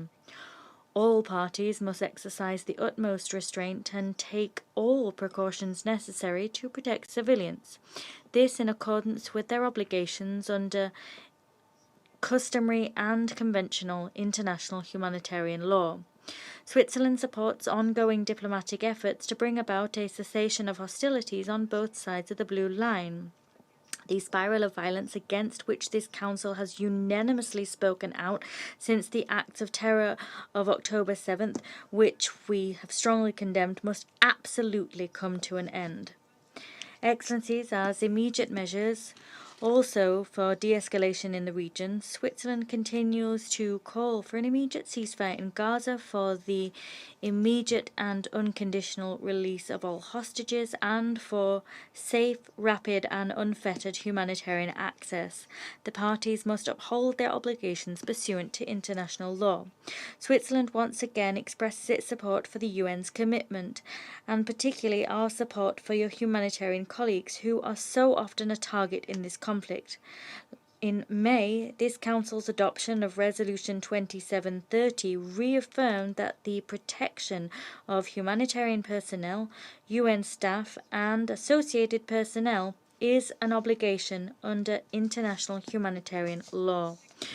Without protection of humanitarian personnel, their premises, and their property, the recent polio vaccination campaign in Gaza would quite simply not have been possible. The first phase of that campaign, however, demonstrated that the United Nations can discharge its humanitarian assistance mandate if there is political will to put in place the necessary framework to do so, this in accordance with obligations under international law. It is high time that parties uphold these obligations and that safe and unhindered humanitarian access to all people in need be finally guaranteed on a sustainable basis. Measures required to comply with international humanitarian law have a crucial impact on the lives and well-being of civilians. Switzerland will continue to insist on the obligation that binds all states under Article 1, common to the Geneva Conventions, to respect and ensure respect for international humanitarian law. War has rules. In this spirit, Switzerland will discharge the mandate entrusted to it by the General Assembly in the resolution adopted on September 18th. We will be organising a conference of high contracting parties to the 4th Geneva Convention within the next 6 months. Stringent adherence to and the implementation of international humanitarian law is also a fundamental step towards regional de-escalation, which is itself a crucial step towards peace.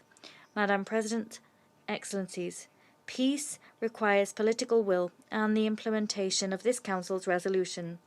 That is the case for the resolutions it has adopted on Gaza since October 7th, resolutions which contain all elements necessary for de-escalation and the resumption of a viable peace process. However, peace also requires the implementation of resolutions that preceded October 7th, such as 2334.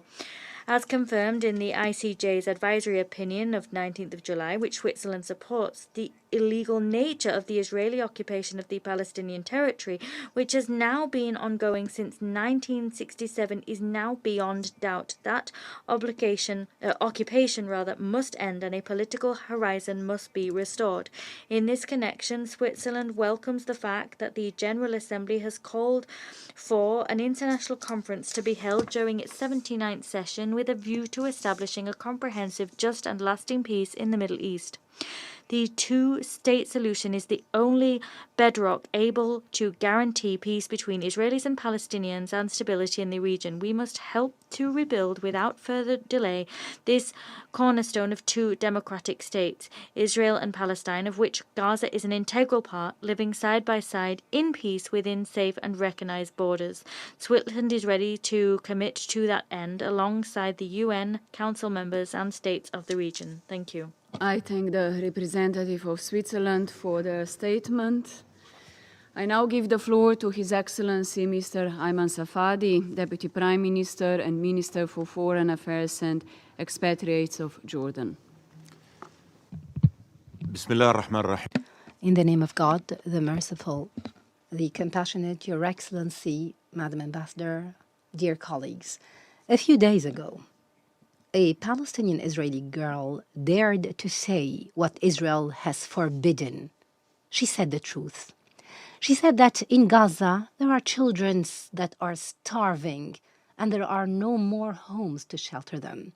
But this let hell loose against her by the hatred sown by Israel's extremist racist incitement into the minds of children as young as 13 years old.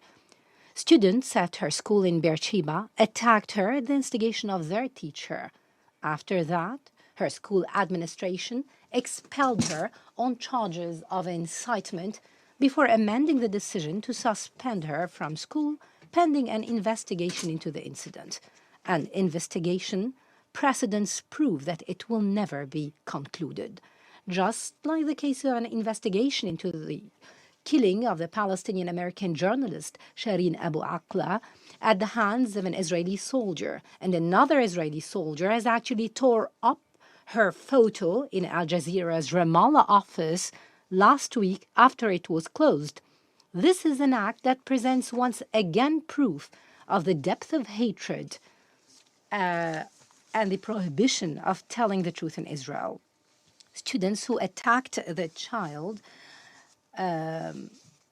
celebrated by posting videos on social media repeating the incitement of extremist Israeli Minister Ben Gvir, who was a member of an organization previously designated terrorist by the United States, saying, "Burn her village."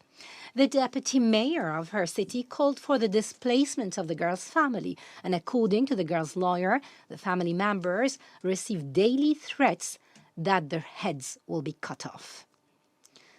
The Israeli government has not only killed Palestinian children, destroyed their homes, bombed their schools, deprived them from food, medicine, and hope, it also demonized them. They have dehumanized them. They have educated their children to hate them.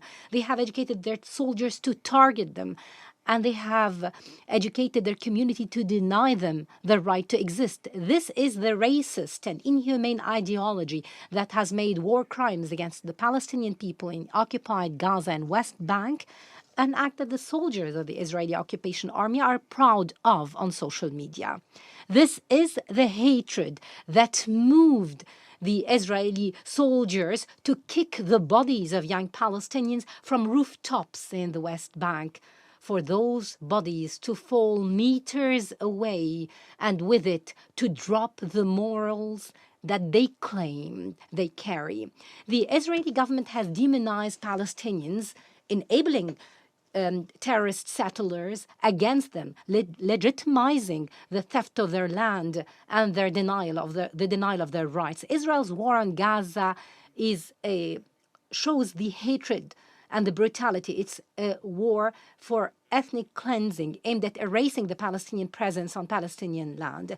Evidence of this is clear in the public calls by Israeli ministers to burn Palestinians, in the Israeli prime minister's assertion that he will never allow the Palestinian people the right for self-determination, and the decision of the Israeli Knesset to prevent the Palestinian statehood. It's also evident in the barbarity of the aggression against Gaza, evident in the illegal and inhumane Israeli policies and measures taken in occupied Palestinian territory, the confiscation of land, the building of settlements, the burning of homes and fields, the economic blockade, the attack on Islamic and Christian holy sites of occupied Jerusalem, and the attempts to alter its Arab, Islamic, and Christian identity. Dear colleagues, during its ongoing aggression on Gaza, Israel killed more than 41,000 Palestinians. It buried under the rubble of homes more than 10,000 children, men and women.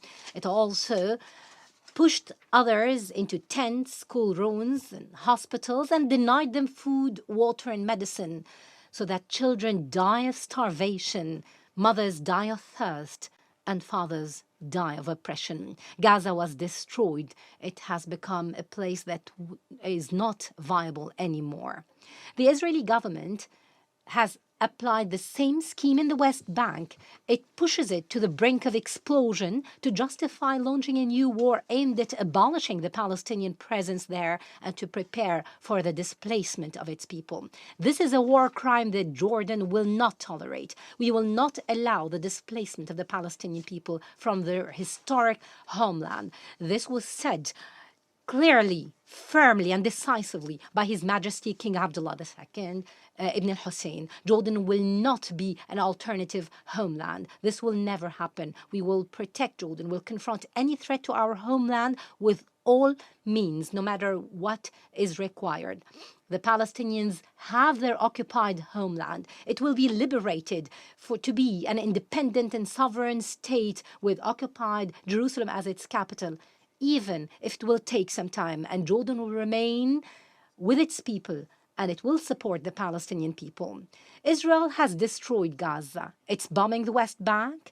It's trampling upon Lebanon, and it's pushing the region towards an all-out war because the world allowed it to happen. The Israeli government is violating the international law and international humanitarian law because it does not face the consequences of violating such laws.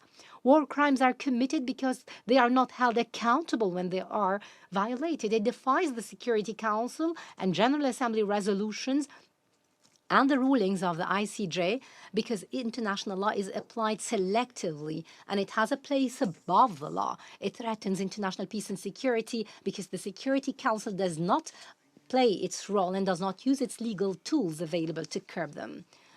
The advisory opinion of the ICJ is clear, and it must be put in practice in implementation of international law and to protect chances of achieving peace. Occupation is all evil. It's the cause of all the tragedies that the region has lived and is experiencing. It is what pushing us towards the abyss. It's the greatest danger.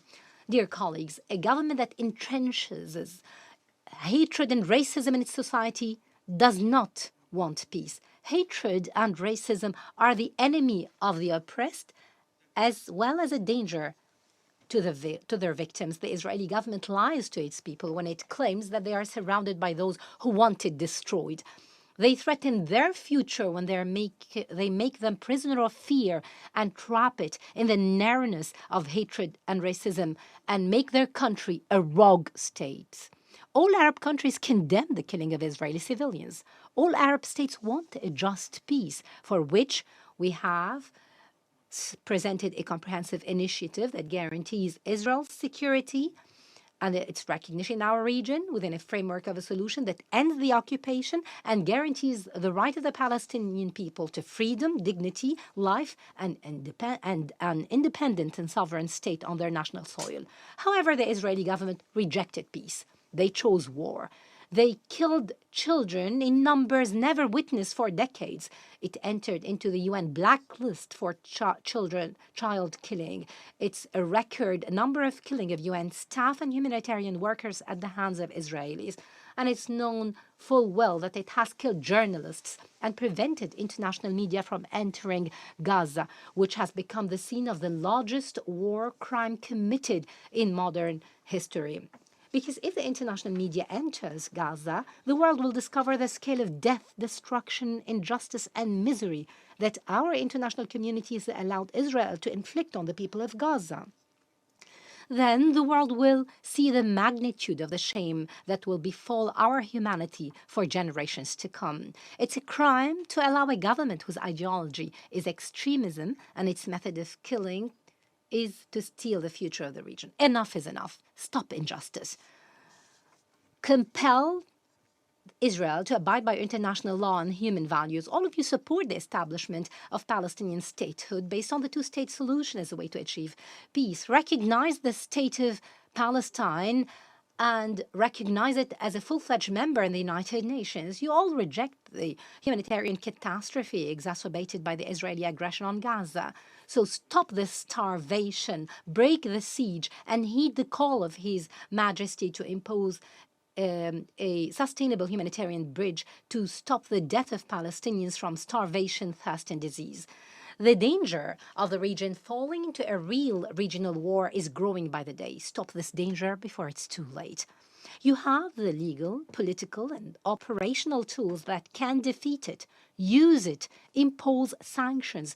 Stop supplying Israel with weapons. Implement your previous resolutions.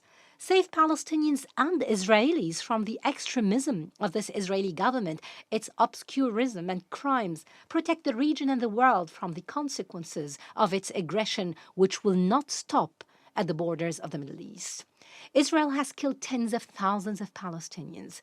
Its war machine can kill even more, but it will not be able to kill the will of the Palestinian people to survive.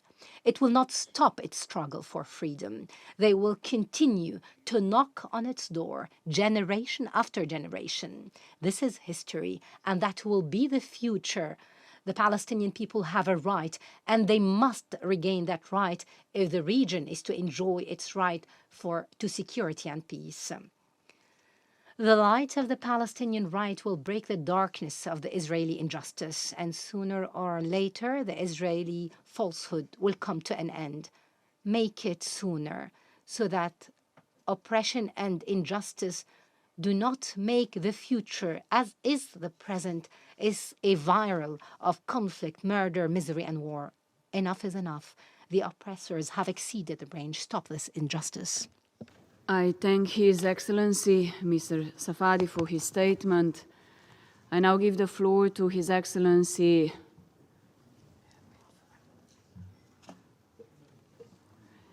Mr. Badr Ahmed Mohamed Abdelati, Minister for Foreign Affairs, Immigration, and Egyptian expatriates of Egypt. السيدة الرئيس نشكركم على عقد الاجتماع. Thank you, Madam President. We thank you for having convened today's meeting at the request of Algeria to address the developments in the wake of the brutal aggression against the Gaza Strip as well as the West Bank and the unjust aggression being waged against occupied Palestinian territory. We met on a number of occasions to address the question of Gaza. And we are here today calling for an end to the repeated, brutal, savage Israeli aggression being perpetrated against civilians in Gaza. This has been ongoing for nearly a year. We call for an end to the blockade of an unarmed people, innocent children who are being stripped of their of any resources, that they're losing their families, they are starving, and they are experiencing disease in the midst of an unprecedented humanitarian catastrophe caused by the Israeli occupation. This is a situation which resulted in 41,000 dead. Most are women and children. More than 100,000 people have been wounded. And there are those who are still buried under rubble. Even those who survive will continue to suffer difficulties for many years to come. The Israeli war and aggression machine has destroyed most of the buildings and infrastructure, civilian buildings and infrastructure, including hospitals and schools, systematically to make the Gaza Strip uninhabitable and causing its residents to flee. And this has also expanded to the West Bank.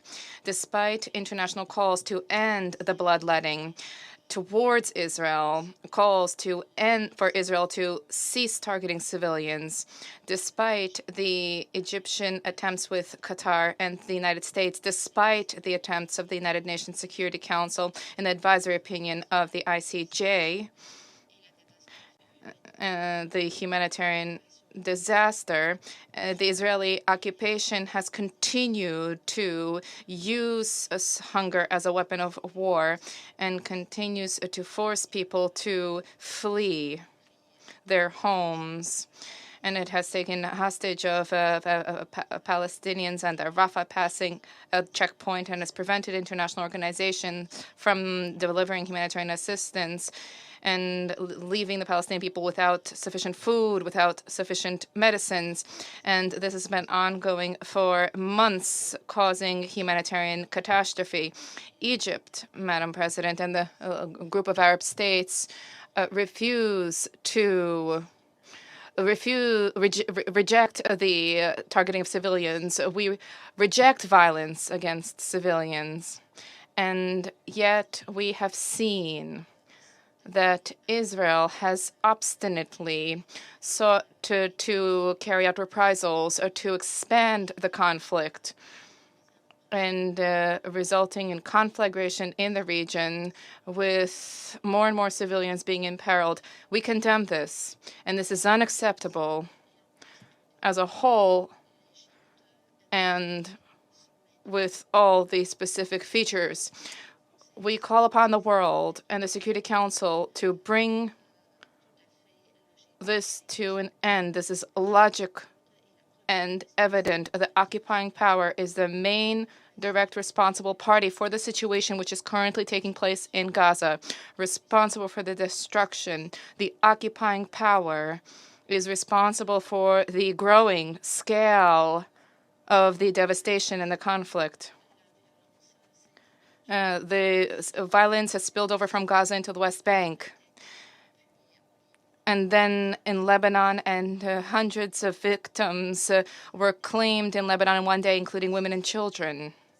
Israel, like all states, has obligations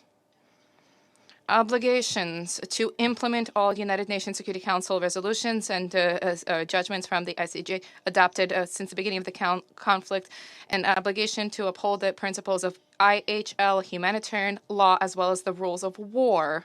We stress that these rules are being flouted brazenly, and Israel is enjoying complete impunity in this. This means that public opinion views the situation as an example of international hypocrisy and an example of double standards being applied.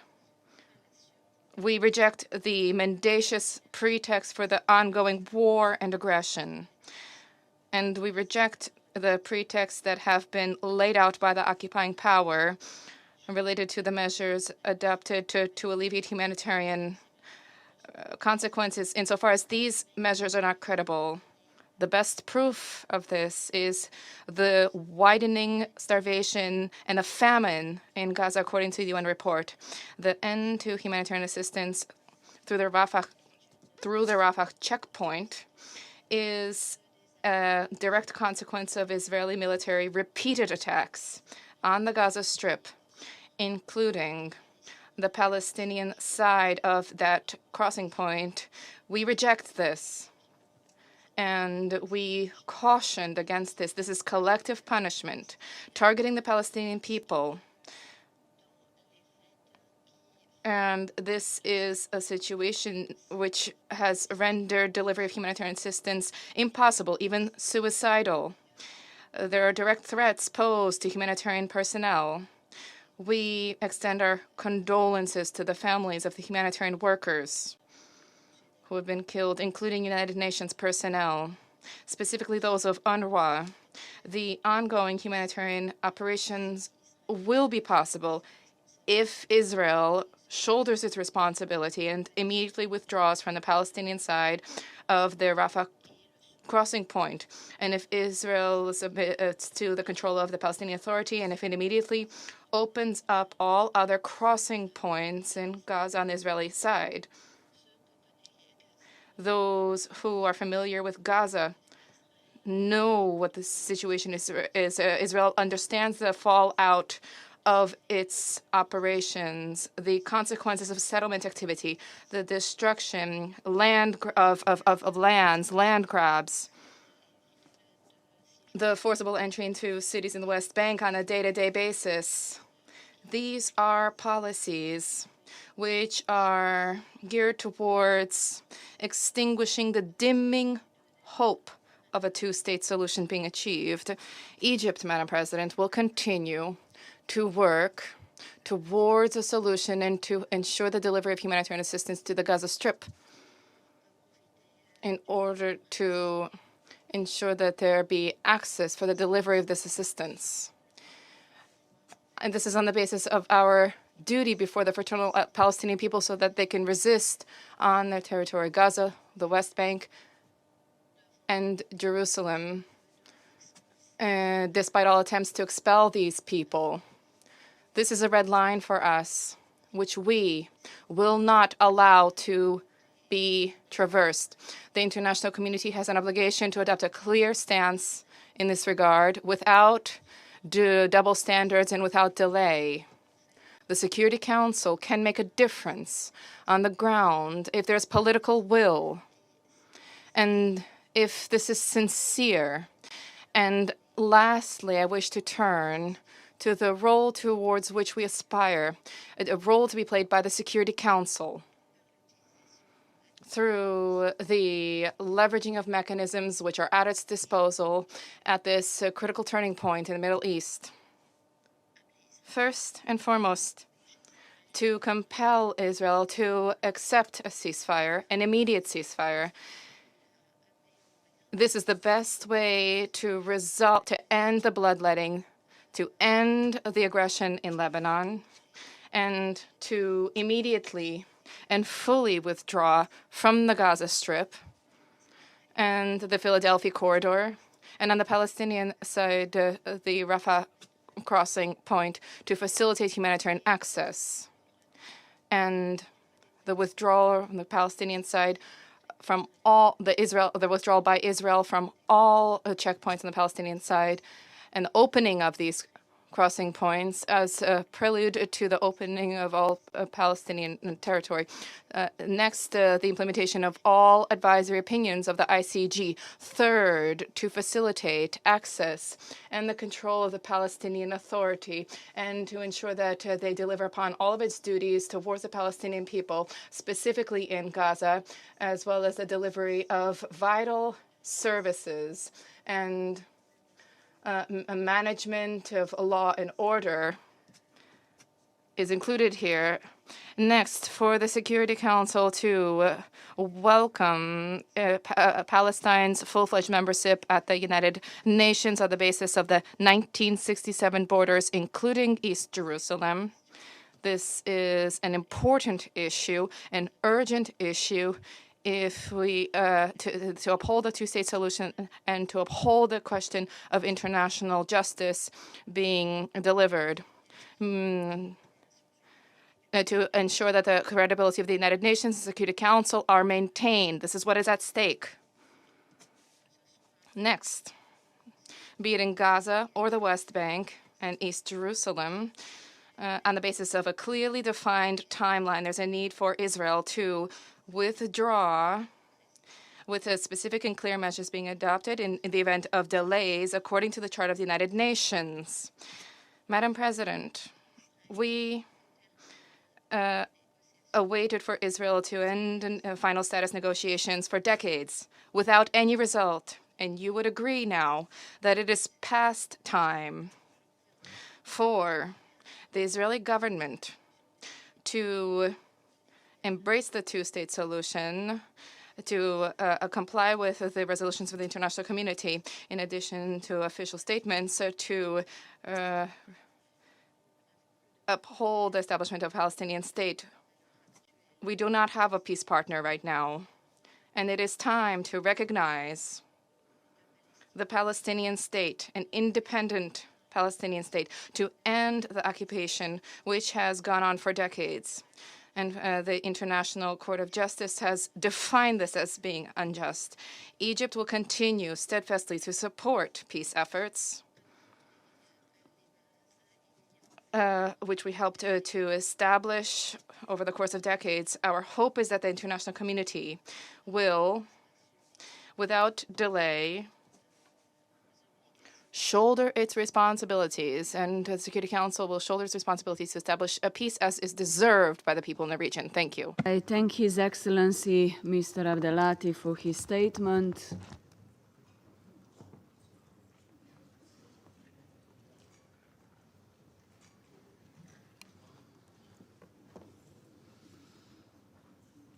I now give the floor to His Highness Prince Faisal bin Farhan Al Saud, Minister for Foreign Affairs of Saudi Arabia. In the name of God, the merciful, the compassionate.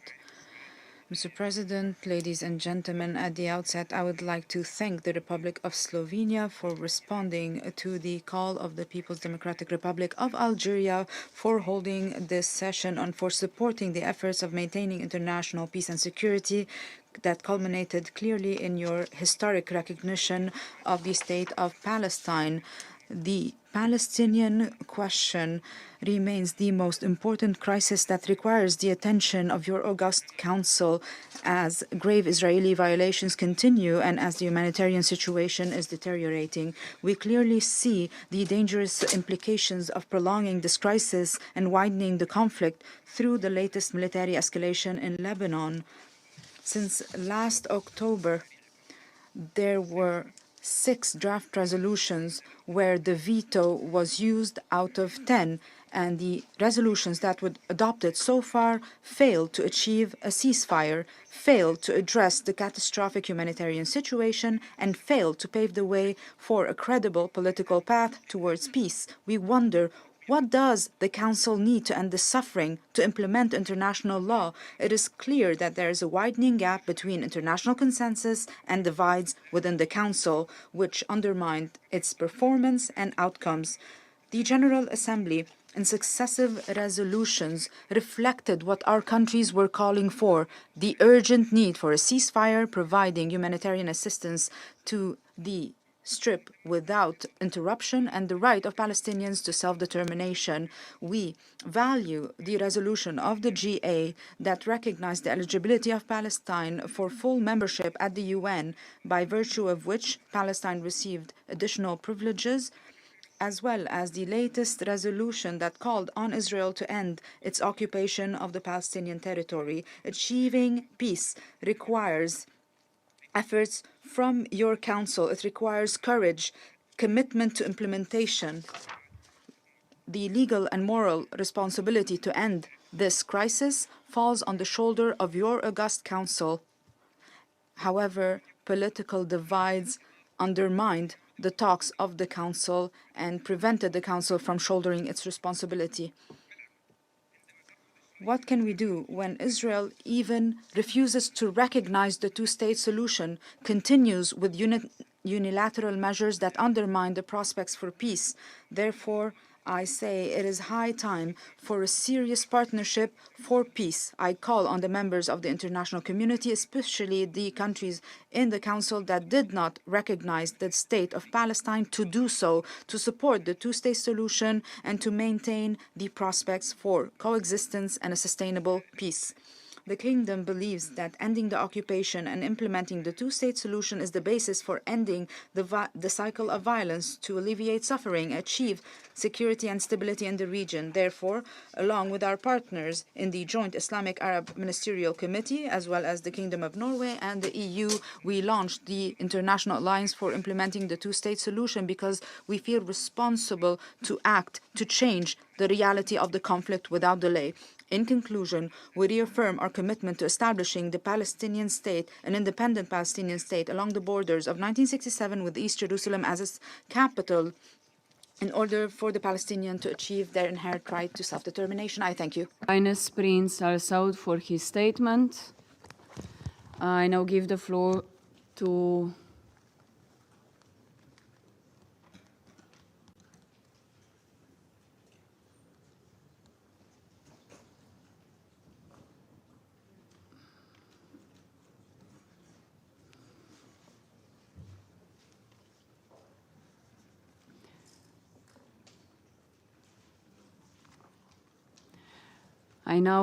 the floor to His Excellency Mr. Hakan Fidan, Minister for Foreign Affairs of Turkey.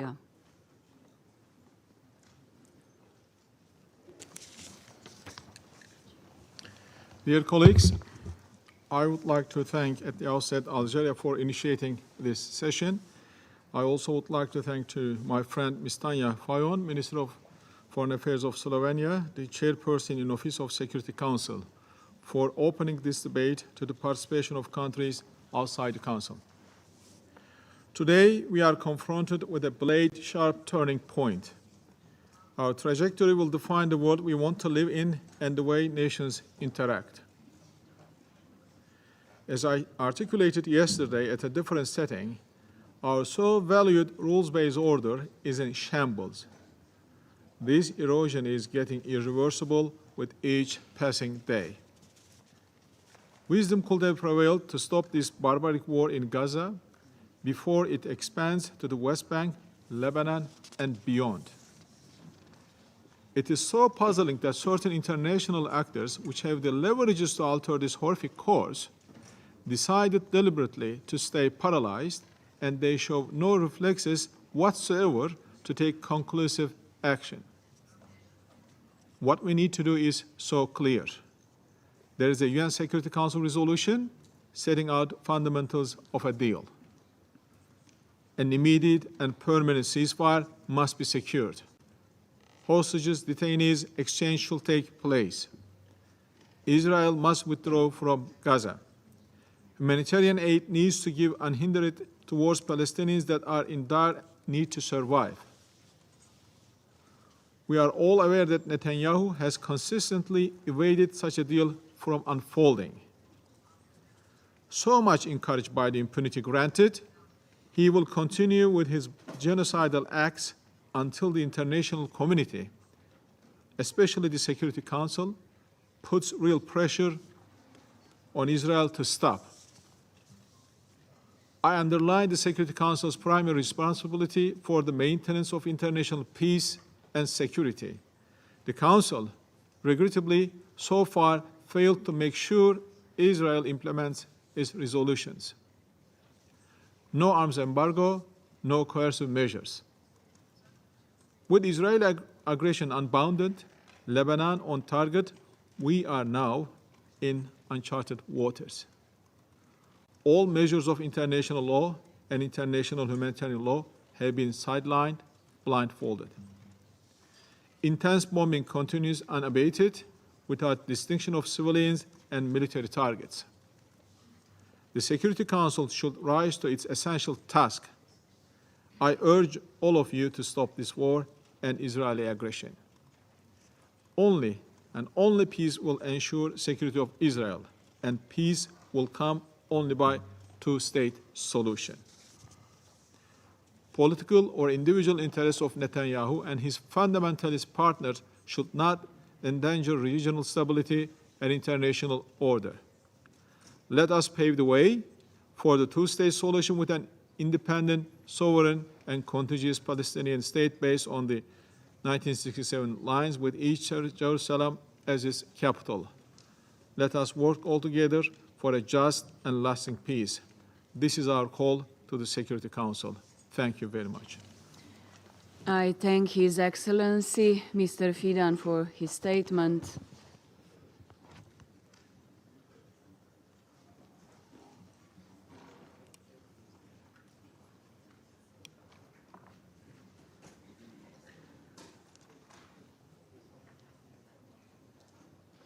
I now give the floor to His Excellency Mr. Bassam Sabag, Minister for Foreign Affairs and Expatriates of the Syrian Arab Republic. شكرا سيد الرئيس. Thank you, Madam President. Madam President, I'm making this statement on behalf of the Arab Group at the United Nations.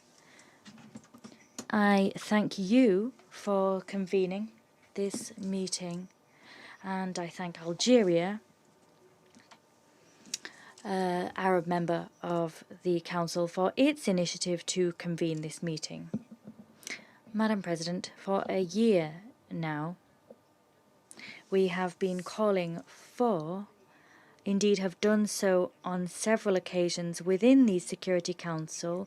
We've been asking the Security Council to act, to shoulder its primary responsibilities in accordance with the Charter, responsibilities entrusted to it by member states, namely the maintenance of international peace and security, which is today being dangerously imperiled by the Council's inability to implement its own resolutions.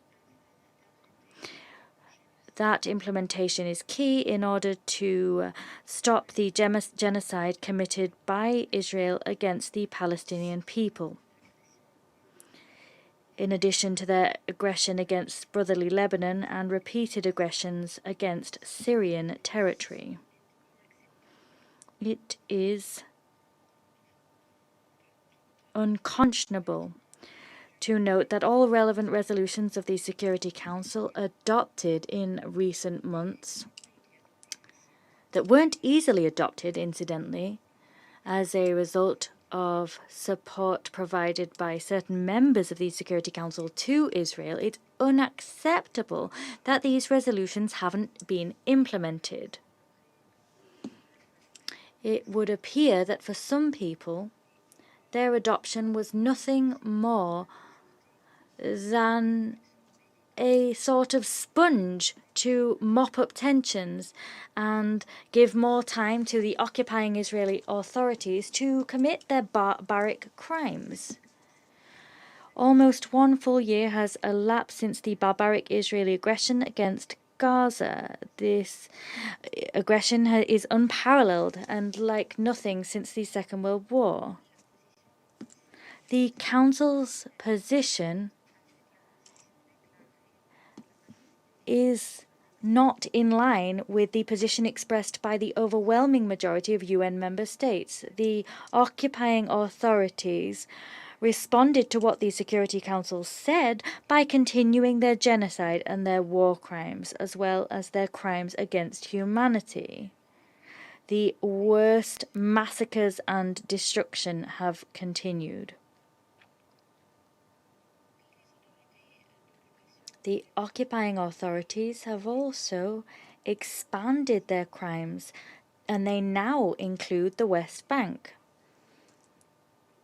In recent months, the Arab Group, alongside a large number of UN representatives and relevant organizations, have decried the effects of the Israeli aggression and the crimes perpetrated by the occupying authorities in plain sight. Today, we are witnessing an escalation of the Israeli aggression. It's spilling over into brotherly Lebanon and has claimed hundreds of lives, including innocent civilians. It has destroyed their homes and their livelihoods and has forced them to go on the move in their thousands. Only a few hours ago, the occupying Israeli authorities targeted residential buildings housing hundreds of civilians that had been living peacefully in the southern suburbs of Beirut. That is one more illustration of how barbaric the Israeli occupying authorities are. They fly in the face of international law. Moreover, the Israeli occupying power continues its repeated attacks against Syrian territory, an area on the Lebanese-Syrian border that's been recently attacked, and before that we've had displaced people and attacks on a crossing point between Syria and Lebanon. That came scarcely a few hours after an attack on the Yunin region in Lebanon. That attack killed 23 Syrian refugees living in Lebanon. The majority of those killed were women and children. Madam President, the Arab group underscores the fact that the Palestinian question is of the utmost importance. We also reiterate our full support for the Palestinian cause and the inalienable right of the Palestinian people, including their right to self-determination and to the creation of an independent state with East Jerusalem as its capital. The Arab group staunchly condemns continued Israeli attacks on the Gaza Strip and states in the region. These are flagrant violations of international law and of the relevant UN resolutions. In the Arab group's view, Israel is entirely responsible for all the loss of human life that has occurred, as well as all the suffering, material damage, the destruction of properties and infrastructure that we have seen. The Arab group reaffirms the need to take immediate action before it is too late. In this connection, we laud the sustained efforts by the Arab Republic of Egypt and the State of Qatar to achieve a ceasefire and to relieve the human suffering in Gaza. The Arab group supports the implementation of the advisory opinion of the International Court of Justice regarding the illegal nature of the occupation and the colonies and the need to put an end to settlement activities and to broaden the recognition of the Palestinian state, and the need to support its right to become a fully fledged member of the United Nations. We underscore the importance of implementing the relevant resolutions of the General Assembly, specifically that dated the 18th of September, according to which there must be an end to the Israeli occupation of Arab territories. The Arab group fervently condemns the measures taken by the Israeli occupation to destroy UNRWA, to kill and target its officials, as well as other humanitarian personnel. It is of pivotal importance to preserve UNRWA's mandate as well as the agency's ability to provide assistance to Palestinian refugees on their territory and in host countries. Madam President, the Arab group stands shoulder to shoulder with Lebanon and its people. We call for the cessation of the Israeli aggression against Lebanese territory. And we demand that the Israeli authorities be held accountable for their crimes. The Arab group also calls for a cessation of Israel's aggression against Syria, an aggression that which must not continue. The Arab group believes that Israel is entirely responsible for the escalation of the situation, which is spilling over into a regional war and threatening international peace and security.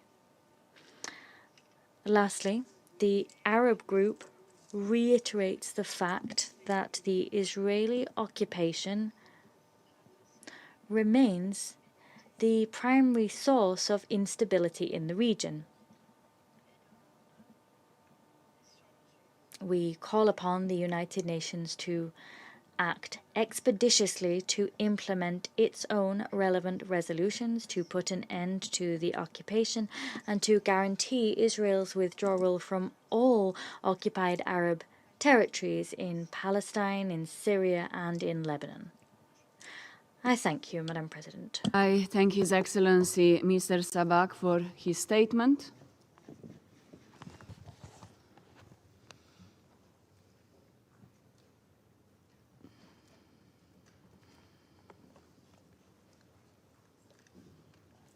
I now give the floor to His Excellency Mr. Saeed Abbas Araghchi, Minister for Foreign Affairs of the Islamic Republic of Iran.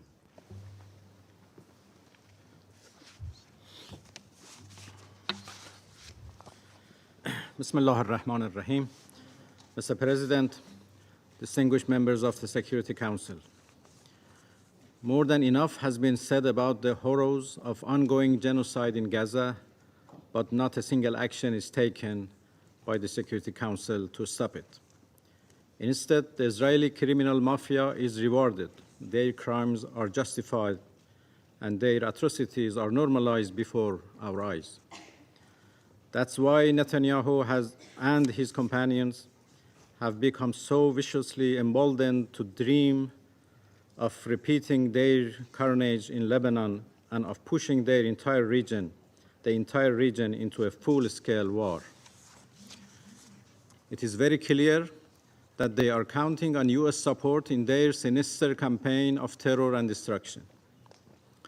Just this morning, Israeli regime used several 5,000-pound bunker busters that had been gifted to them by the United States to hit residential areas in Beirut. While the Israeli regime must be held accountable for the atrocity crimes they have been committing in occupied Palestine and Lebanon, one cannot disregard the US complicity in their crime. I just remind the Council of a couple of facts. First, Israel's warmongering relies on US military support and political backing. American weapons constitute the major part of Israeli weaponry and ammunition used in Gaza, and therefore the United States is implicated in every aspect of Israel's atrocity. The vast majority of bombs Israel drops on Gaza are US-made. The US has sent so many arms to Israel since October 7 that the Pentagon has struggled to find sufficient cargo aircraft to deliver the material.